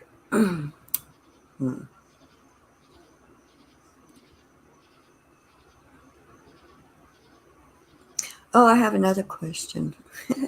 Sure. I can't remember which letter it is, but one of them, he says they could lose everything. I guess it's not really a question. I just want to say that if my daughter went missing, that's the day I would have lost everything. 'Cause my daughter would be everything. My daughters are everything to me. So, right, and I totally get that. I completely understand that. Yeah. I can only imagine what it would have been like for me if it was my son. Mm-hmm. My son's over the age of 18 years old now, but still. Yeah, my kids are adults too, so yeah. It becomes a little bit different, but it still is not. It's still not the natural order, so to speak. Your child is supposed to outgrow and outlive you. Exactly. Not just so much they're supposed to be become older than you, but you're supposed to pass away before they do. Yep. So that's what I'm referring to as being the natural order. If a situation were to happen, like a child gets cancer or some horrible disease that you can somewhat understand that. Not completely, but you can somewhat understand that. It still comes down to a matter of you feel that you as a parent, you're supposed to have been able to protect your child from that, and you couldn't. If it was a situation where a kidnapping or even the more recent rumors that I believe were absolutely hogwash Just everybody know, I believe they're absolutely hogwash that of what's going around or has been going around recently, that something happened to Summer right in front of her parents to prove a point. I'll put it that way. I haven't heard this one. Take a look at the private chat real quick. I'm not saying it in YouTube. Okay.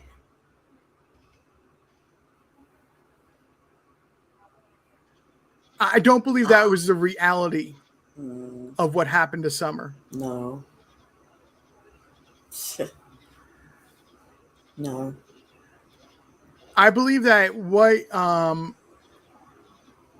I honestly believe that have I ever told you, or have you ever heard me say what I believe happened this summer? No, I haven't. I don't know. Okay.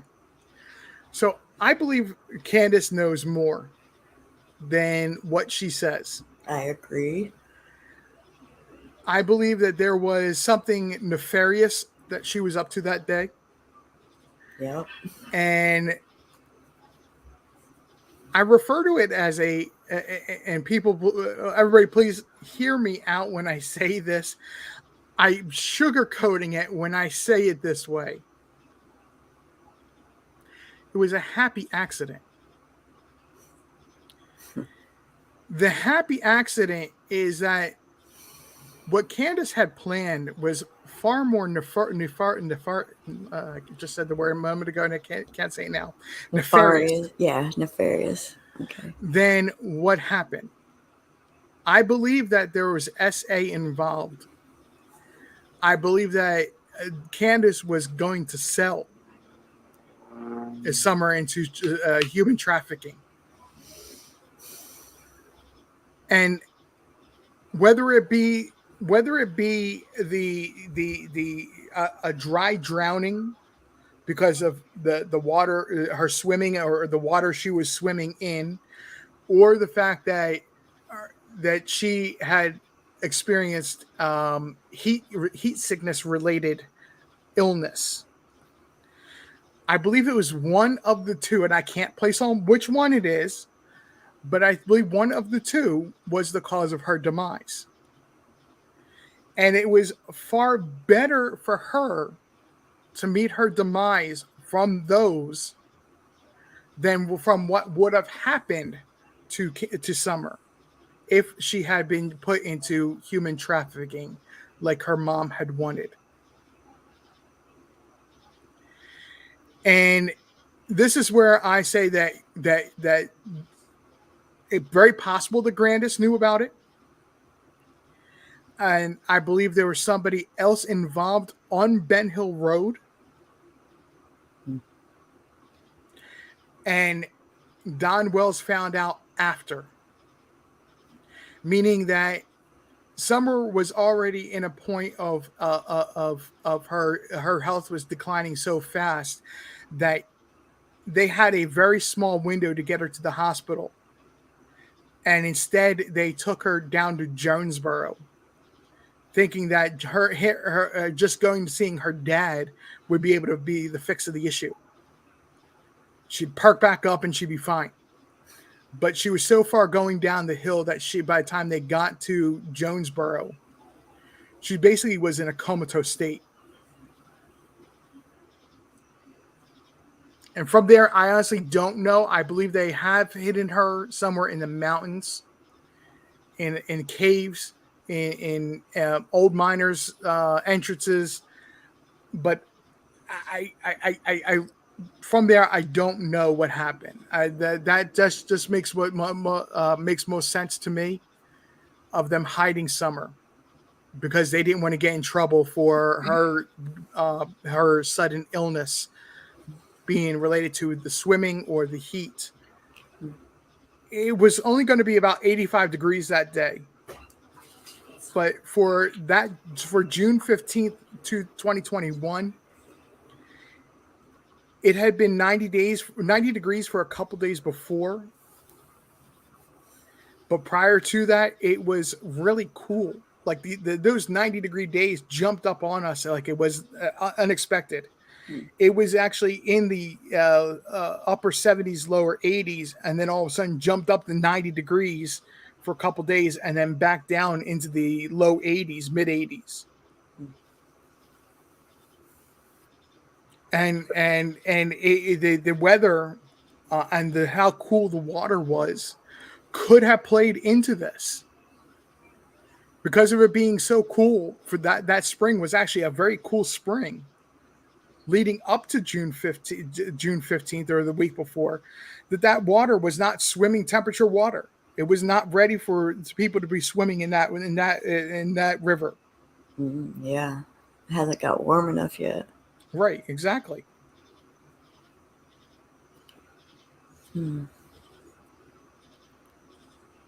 Yeah, I think one of those two things happened.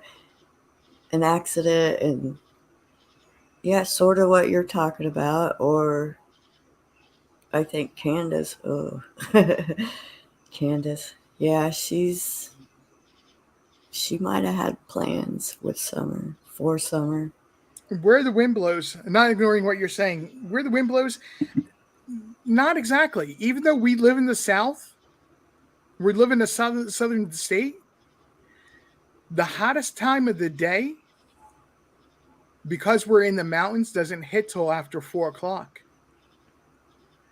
Between 4 and 6 o'clock in the evening, that's our hottest time of the day. Plus, it takes a long time for the water to get warmer from the wintertime. Like, I live close to Lake Michigan, and you don't really want to go swimming until July. Right.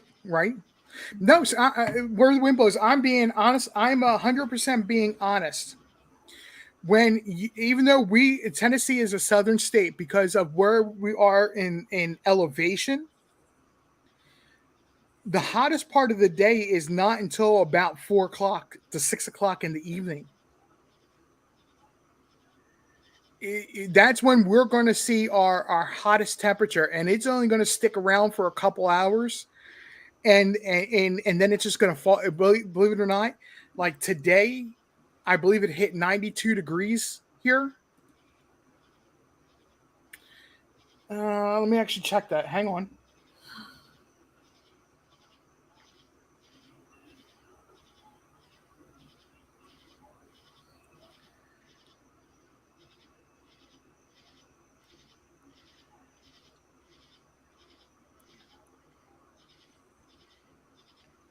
Thanks, Carrie.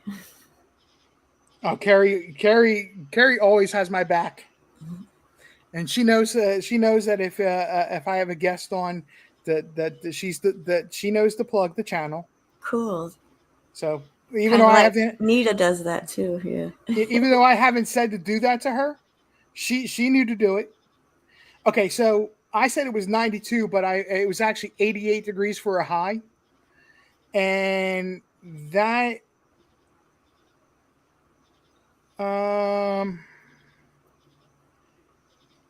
Let's use tomorrow as an example, okay?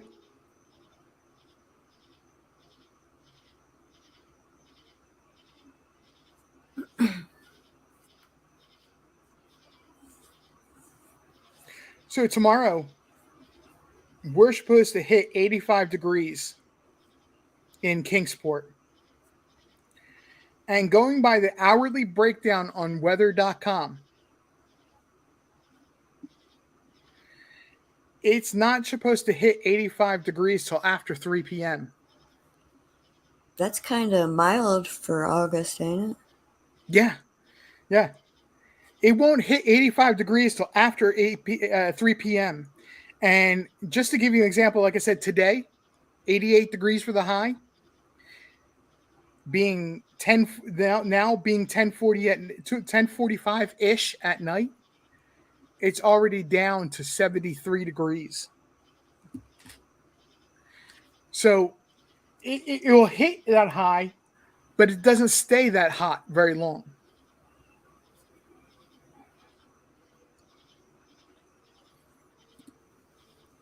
Here, bear with me 1 second here. Yeah, I need to subscribe. without being able to, without giving my exact location away. Okay. This is just going to say the town name. It's not going to show any mapping or anything like that of where I live.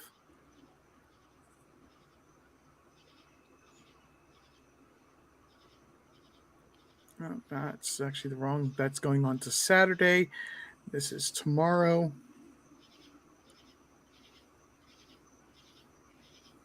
Correct. This is tomorrow.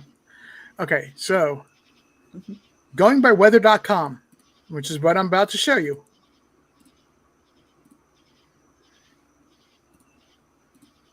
This is Kingsport's weather for tomorrow. Our high is not till after 3 p.m. And they're predicting to be 87 degrees. It's going to take all day up till 3 p.m. to finally hit 87 degrees. That's not most areas. That's not like most areas. And then as quickly as that comes, by 6 p.m., 7 p.m., we're already down below 80 degrees once again. The heat does not stay very long. It gets hot. It gets humid. It gets nasty, sticky. And tomorrow, with all the thunderstorms that they're calling for, I can guarantee you it's going to be very hot, very humid for this area. But it won't last long.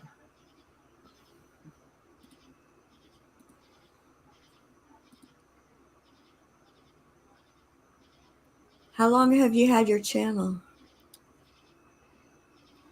Where the wind blows, you're okay.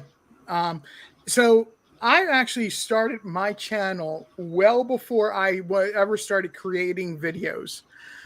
I was on somebody else's channel and just talking about true crime things. Usually it was only on like Sunday nights, but as the person realized that that I had I could speak publicly and that I had a well-formed opinion about things, they encouraged me to be on more and more and more. And I couldn't do it every single night. There was a couple issues that I don't talk about, but towards the end, but during that time frame, I had actually looked into and launched my own channel. So my channel has actually existed for more than a year or close to a year. I never bothered with doing any videos or anything like that until 4 months ago. The very first went live. So you mostly do live shows? Yeah. Well, I do. I will come up with things that I edit and I will use on my channel, but I pretty much will put them on what I consider my throwaway channel. Oh, okay.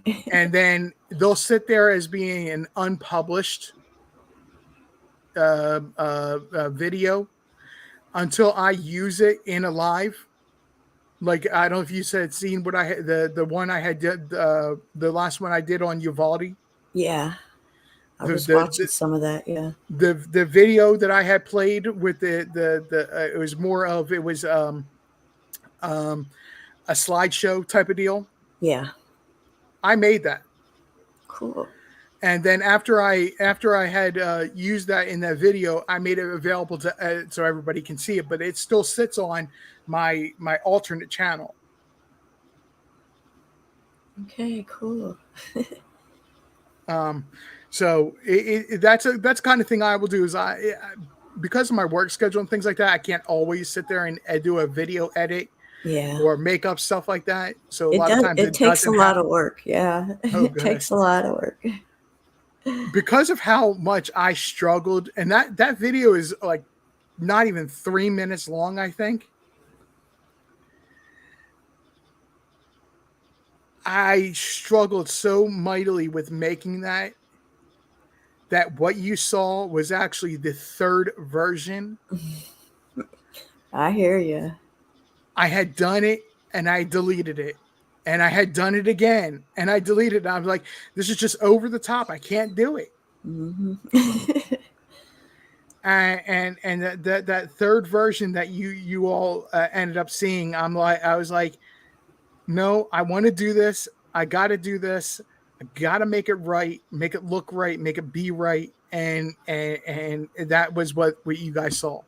And believe it or not, I spent most of an afternoon, I would say a good 3-4 hours with putting that together because I wanted to make sure it was right. Yep. Cosplay. Okay, so I have, how a lot of people will say they have day one people on their channel. They're the people that started that were they were the first people to join them on the live and first people to like what they were comment what they were doing and so forth and so forth. Well, my group of people, we have day zero people. Okay. And they know what day zero means. Day zero, because it actually comes from day zero. Do you remember the movie Outbreak? Yes. Movie about how a monkey is supposed to be able to transmit a disease to a human, and it turns out to be this horrible, horrible disease. Day zero is the very first victim, or the very first day, or the very first the item that was the catalyst. Yeah. That made something else happen. My day zero people are that catalyst. They were always encouraging me. If you look at the chat right now, 2 of them are speaking right now, or are talking. Okay. They were like, when they heard, they realized that I was not just some YouTuber that was starting from scratch and absolutely just gonna have to take time to develop. They realized that if I went and did a channel, it was going to be running from day one. Besides the technical issues that I had, it was going to be running hardcore day one. And they encouraged me long before I even had the inkling to start my own channel. They were the ones that were telling me and encouraging me that I needed to have my own channel. And if I started my own channel, that they were going to be there supporting me all the way through. So like I call them my day zero people because they're the catalyst of why I have a channel. Wow, that's cool. It's not that I just went and jumped in and said, I'm doing this. It's I had people actually start me, that they encouraged me. Yeah. Right, exactly. That encouraged me, that were the catalyst of starting a channel. Cool. I started mine with no encouragement at all. I started with 0. Well, it did start with 0 for me. When I went ahead and did it, I didn't have the backing of any channel.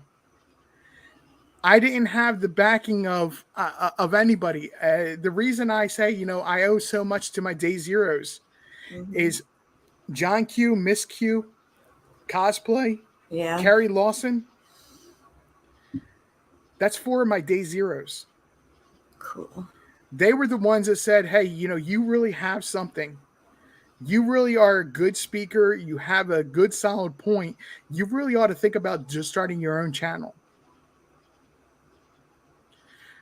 So that's how I got to know both Miss Q and John Q. You had asked me that before, but they are part of my day zero people. Yeah. Cool.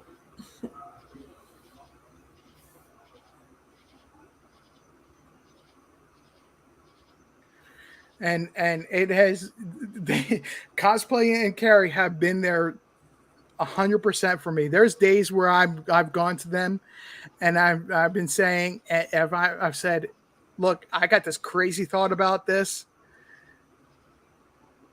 I want to make sure that you guys don't think I'm off base or I'm out of line. and they've heard me out, and they've sat there and they've listened to me even before I put something out there on a live. They've said, no, you got this right. You got this right. So a lot of times when I say something, there's been a couple times. There's been a live. There was actually a whole entire live where I sprung on at everybody one day, and it was a busy day at work, and nobody knew from the title where it was going. And I landed up having one of my best lives. And it was actually about, I want to say, was that right after Buffalo, New York? The mass shooting at Tops Grocery? That happened? Oh, yeah. That I didn't tell anybody what I was thinking, I just said, I'm just going for it. Right. Those are usually the best ones. Sometimes yes, and sometimes no. What I find to be the best ones is even if you plan for it or you sit there and you think it out, is the ones you sit there and you question, well, is this really going to be good? Are people going to perceive? To be honest, the last live I did 2 weeks ago, other than John Q being on the panel with me, and I deserve, and when I say I give John Q a lot of credit for that video, because it was about 3.5 months ago where he was on the topic of talking about the uppers, and where that was really starting to have its peak. Yeah, I remember that one. And within the past couple of weeks, it started peaking again, which is why I went and did as the first video under this name. I did that video over again because I felt it deserved the fact that I had some more experience under my belt, so to speak, right, and could present it better than what I did the first time. Just in that 3.5 months time, I had grown a lot as a creator, still with a lot of growing room to happen, and more growing to happen with my channel. But just that first 3.5 months of experiencing lives and presenting things and being more comfortable getting my own thoughts out, I could tell that it was a better stream, a really good stream. And I was actually worried. My point being, I was actually worried about how it was going to be received. How is that information going to be received? Because it very heavily deals with theology and focus on a church, and that's usually right up there. If you hear a TV show, a political TV show, they say you grab the third rail when you start talking about Social Security and different topics, religion and things like that. Well, YouTube kind of shares that third rail. When you start talking about politics and religion, and people turn you off. They stop listening. They close down because and don't listen at all. And I give everybody that was here that day and has listened to it on replay a lot of credit, because even though it was a huge conversation, a huge topic, dealing with religion and specifically with the SDA church, people met me right in the middle and said, and whether it was through an email or it was comments on that channel that I was actually, you commented on, but other people were still commenting on that a week later. Wow. That they had not heard anybody present something like that in that way, and it make absolute sense. So, yeah, I was worried that people were not going to perceive it well, and they were going to shut it off. And that's why I say sometimes your best video is the one you're most insecure about? Yeah. Like that. Well, this is my first time coming on someone's panel. Well, I know it's your first time. And, I'm learning. I'm Right, learning lots. and no, and that's fine. And that's good. I had looked at your channel and I was like, I realized you do primarily pre-records where Yeah. you'll make a video, you'll record it, you'll edit it, and then you'll post it. Yep. And thank you very much, guys. I wasn't fishing for a compliment, but I really appreciate that that you guys still talk about that and are like that video. But I'll extend it. I'll extend this way. I know you're growing, and I know as you and I had talked privately, you want to continue to gain experience and to do lives. Yes. You are more than welcome to come back, and anytime I have a show, just let me know if you want to join me on the topic that I'm presenting. Okay. I have your email. Exactly. Yep.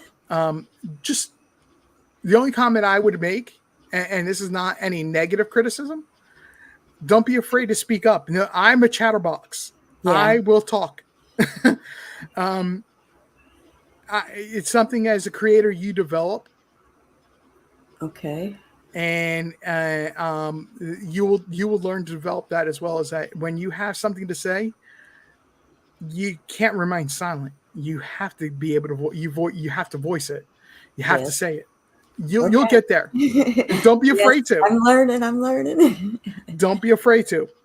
Okay. Thanks. Thanks for the encouragement. Absolutely. But you are definitely welcome to come back and join me. Well, I'll be more than happy to help you get some experience and get comfortable. Yes, thank you. With StreamYard or getting comfortable to being live. Okay. Cool. Let's see here. I usually target anywhere between 2 and 2.5 hours on a weekday. Okay. And then when I'm on a day off, I don't have a time limit for myself. You just go. I just go until I don't feel like I have anything left to say. But honestly, tonight, today was a weird day for me with work. I'm getting tired. Not to disrespect for you, to you or anybody else. I'm kind of wrapping up a little bit here. Yeah. I'm just going to go over the chat here a little bit and see if I missed anything. Well, thanks for having me, and I'd like to have you on my show someday too. Absolutely. Okay. Absolutely. I'll get a little better at this and then work on that. Well, that's what I'm saying. Vernon, if you want for now till you feel like you're ready to launch out on your own, you're more than welcome to come on and you start and get more and more comfortable with it. Yes, because thank you. Yeah. There's a progression of getting comfortable to that idea. Right. That you're talking to a computer screen, but at the same time, you're talking to who knows how many people are listening, Yeah. It's a little weird. When I was in my 20s, I had a talk show on public access and I would interview people. But the thing is we had the questions written out for us. We could cut and retake and do stuff like that. This is so totally different. You get to be yourself, and it's just different. Absolutely. And that's what I'm saying. It takes a little bit of time to get used to doing that. Yeah, relax. Rain said, thank you, RJ and True Crime. Amazing stream. Great job. And great job, moderators. I have to go out for dinner with my fam. Nice seeing everyone on panel, especially on chat. Take care. Blessings. Rain, thank you very much. I know there's a major time difference from where we are to where you are. I appreciate you stopping in and spending time with us this evening. And thank you. So I'm gonna get out of here. Okay. All right. Thanks for having me. Well, before I let you go, I kind of steal this from Boss Man Blake. But Okay, I gotta subscribe to his channel also. Yeah. on his, and I give credit. I will give credit because it actually does make a lot of sense, so to speak. The give everybody a chance to say a goodbye and a final words type of moment. So if you want to take a moment and for final words, Okay. please go right ahead. Yeah. I just wanted to say about the Summer Wells case. It's so tragic and horrible. And I really, in my opinion, I think Grandis and Candace and Don all know. Don might not have known at first, but he knows now. And those letters or comments should have came out a long time ago. And that's basically it.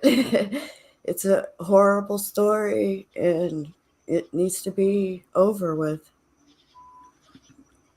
Oh, I agree 100%. And I look forward to collaborating with you more in the future and talking with you and helping you grow with YouTube and branch out more than just making videos. Yes, thank you.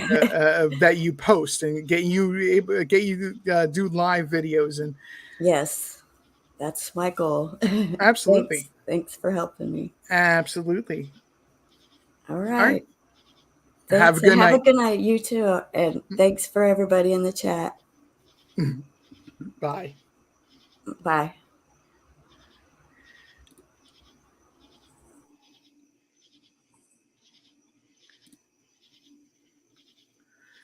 Okay. Guys, so like I said, I was going to wrap up. I want to thank you all very much for coming out tonight. Usually a Summer Wells video is huge. I hate to say this, and I don't mean this in a negative way. Thank you very much, Where the Wind Blows. That actually comes from Boss Man Blake. He's the one that did that. It's part of the background that he had sent me, which what you saw in the thumbnail for this video, and is now part of my wallpaper or my banner for the channel.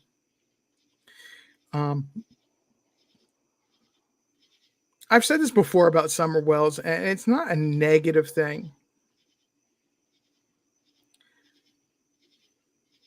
But the family needs to have that pressure put on them. They need to have the pressure cooker, so to speak.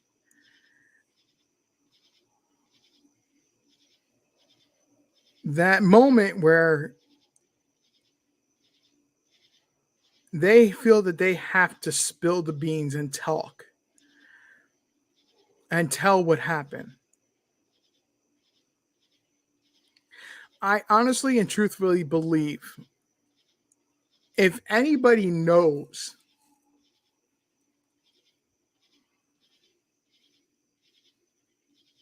it's her parents.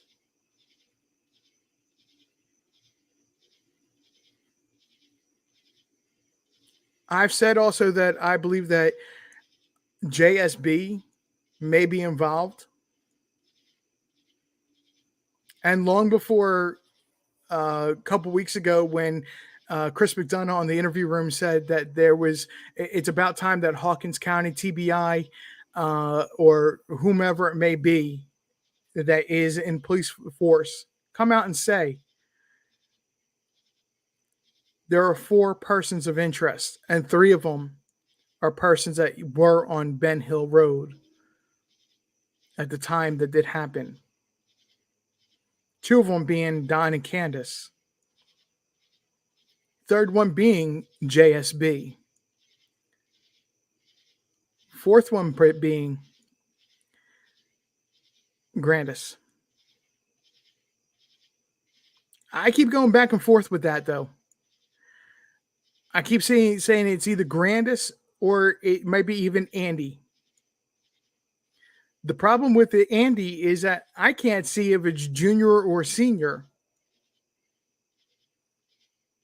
And for as much as people may give me flack or try to discredit me, because I do speak sometimes on this channel from an intuitive point of view, when I say I can't decipher between Andy Jr. and Andy the father, senior,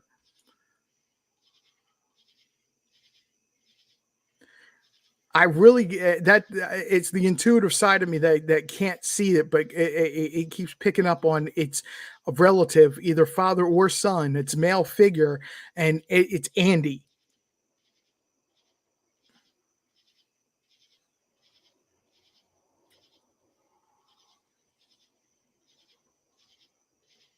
I don't hide that when I'm on this channel, on my channel. I don't hide, and I don't pretend that that some of the information I have and the information I bring forth in this channel is more intuitive based. When I go on John Q, Bossman Blake, or other channels, or channels that it's not as well received, I'm 100% about the facts. That's why I don't bring Andy's name up on these other channels.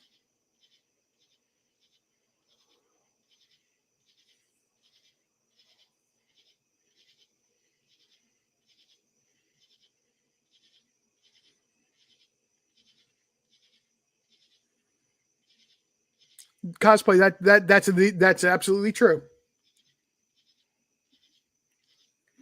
But just so everybody understands that, that's why I don't talk about Andy, whether it's one or the other or both, on other channels. And I only bring up that name here.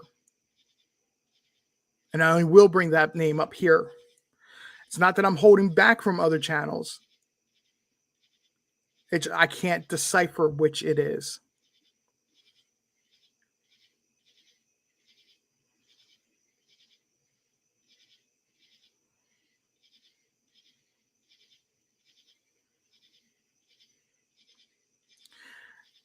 Guys, today's been a long day for me.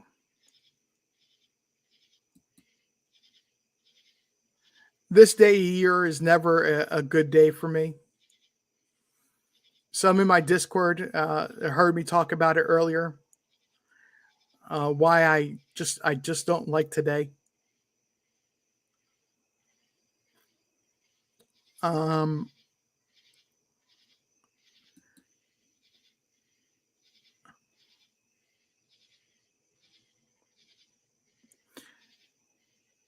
But I want to thank you for everybody that has supported me. And last time I checked, I was at 175 subscribers. I've made it public that I'm never going to, never interested, never will be interested in becoming a monetized channel. You hitting that like and subscribe button means more to me. It means that you like my platform.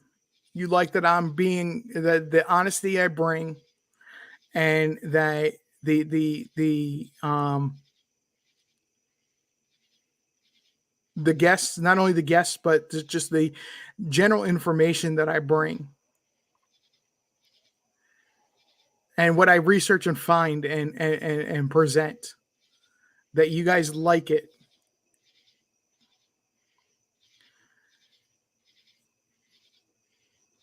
So I definitely want to thank you all for that. And this goes out to every single person that has hit that subscribe button. It means more to me than somebody trying to get to 1,000 subscribers so they can become monetized.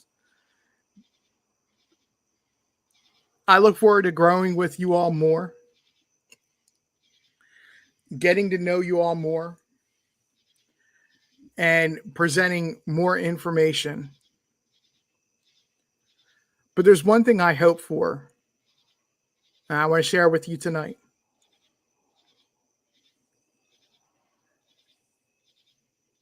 I hope very soon we're done talking about Summer Wells.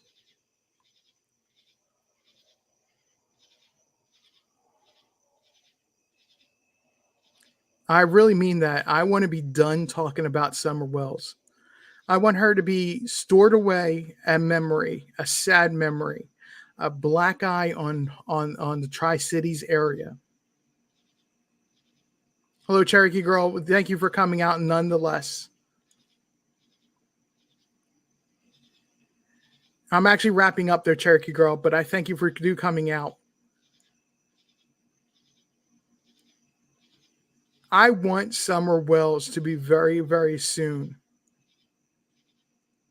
to be somebody we don't talk to her about, but instead we sit there and look at videos of in down the road from now, and we go, and when we come up with another missing kid or another crime story to talk about, that we have to sit there and go, well, it reminded me of this when this happened, when this was being talked about Summer Wells.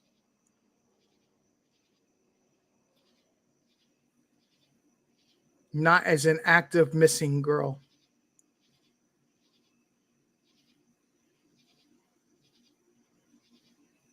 And I actually want that to be the same for Michael Vaughn, Dylan Rounds, and any other story that we may cover.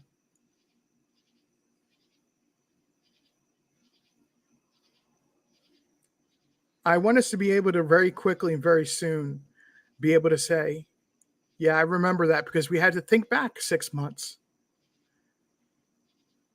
Or dig up an old video saying, because there's something else, another story down the road may remind us of this.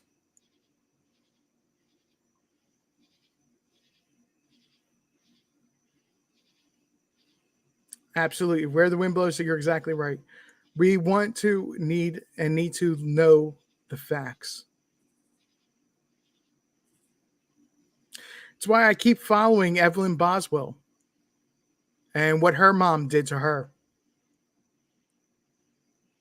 If you all don't know, the company I work for is based out of Asheville, North Carolina. And I remember being in the office, for as much as I will ever talk about my job. Sometimes we do have times where we are a little bit slower than others, and we're permitted to, we talk to people in other cubicles around us, and we talk about current event news stories, and we'd follow them. And Evelyn Boswell was really the first true crime story that I really paid attention to. Who didn't pay attention to Casey Anthony or other true crime stories? But this is the one that, like, Evelyn Boswell to me is the one that seriously dug in. Whether it be before she went missing, I had lived in the Tri-Cities area, moved away for a short bit of time, or moved around in the Tri-Cities area. But I've returned to the Tri-Cities area since then.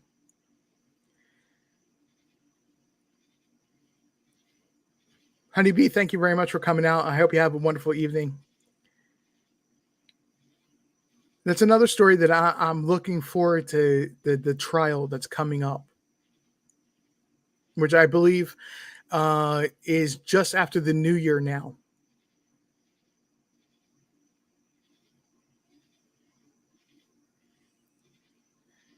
You hear about all these stories. The reason I bring up Evelyn Boswell is you hear about these news stories, the stories of why it's taking so long for to become to court. Not specifically Evelyn Boswell, but I'm going to use her as an example. Right, the West Boys, exactly. That's exactly what I'm really referring to. Why is it taking so long for them to go to court?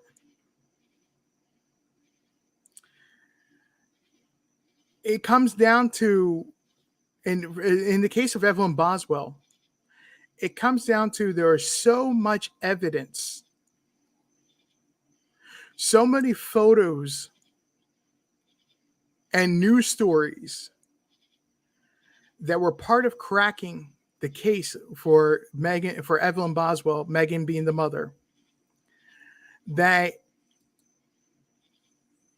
the judge is having to sort through thousands upon thousands of pieces of evidence to decide what is truly admissible as evidence. And the judge himself has had to say, I need more time. Not a prosecutor's motion, not a defense motion. The judge has actually has had to come on into the courtroom and say, I need more time.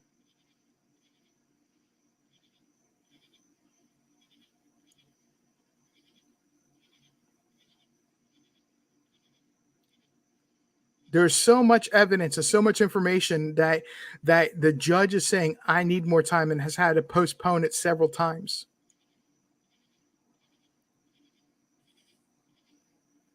To the point where it's now going to be in 2023, which we're supposed to happen next month in September. But that is definitely a story that we're going to be following and talking about as the court case does happen to come up in a few months.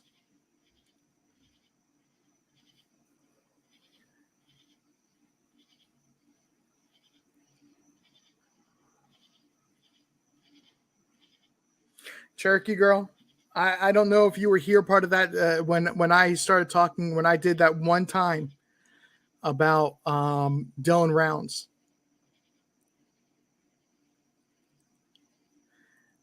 But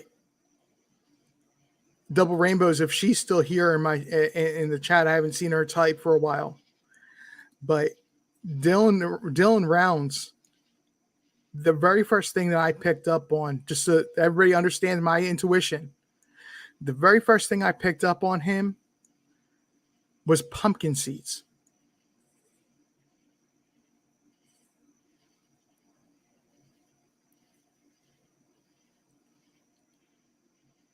And I believe, and I still believe that the fact that when he was growing up around the age of 8 to 10 years old, and he first started growing a pumpkin patch,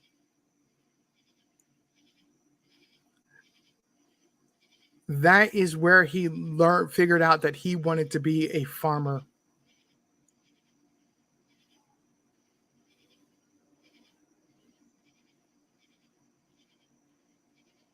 At the age of about 8, 10 years old, he knew he wanted to be a farmer. That's what he wanted to do with his life.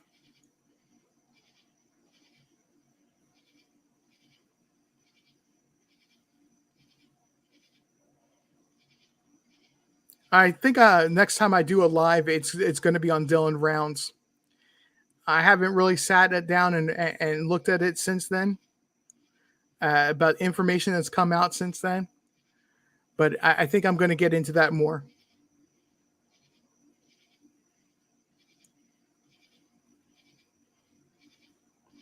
Cherokee Girl, yes, I actually do have an email. Carrie, if you're still with us, there you go. That is my email address. Anybody, that's the email address for the channel. It's rjrjchannel1@yahoo.com. That's channel number 1, not words 1 spelled out, at yahoo.com.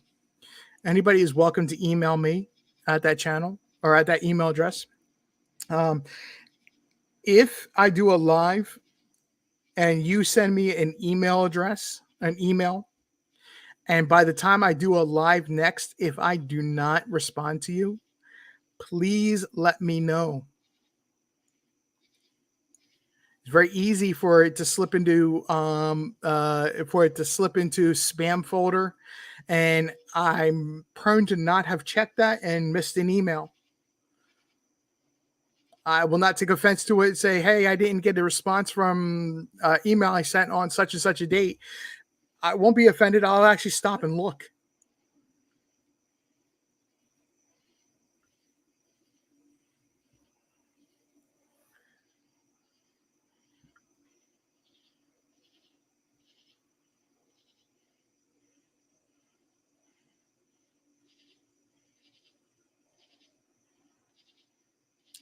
Well, guys, it is almost 11:30 here at my time. Been talking for a bit longer than I anticipated. At the end of my nights, I like to say one thing. No matter how old your kids are, grown or young, do you know where your kids are tonight? If you do, give them an extra hug, or make sure they know that you love them.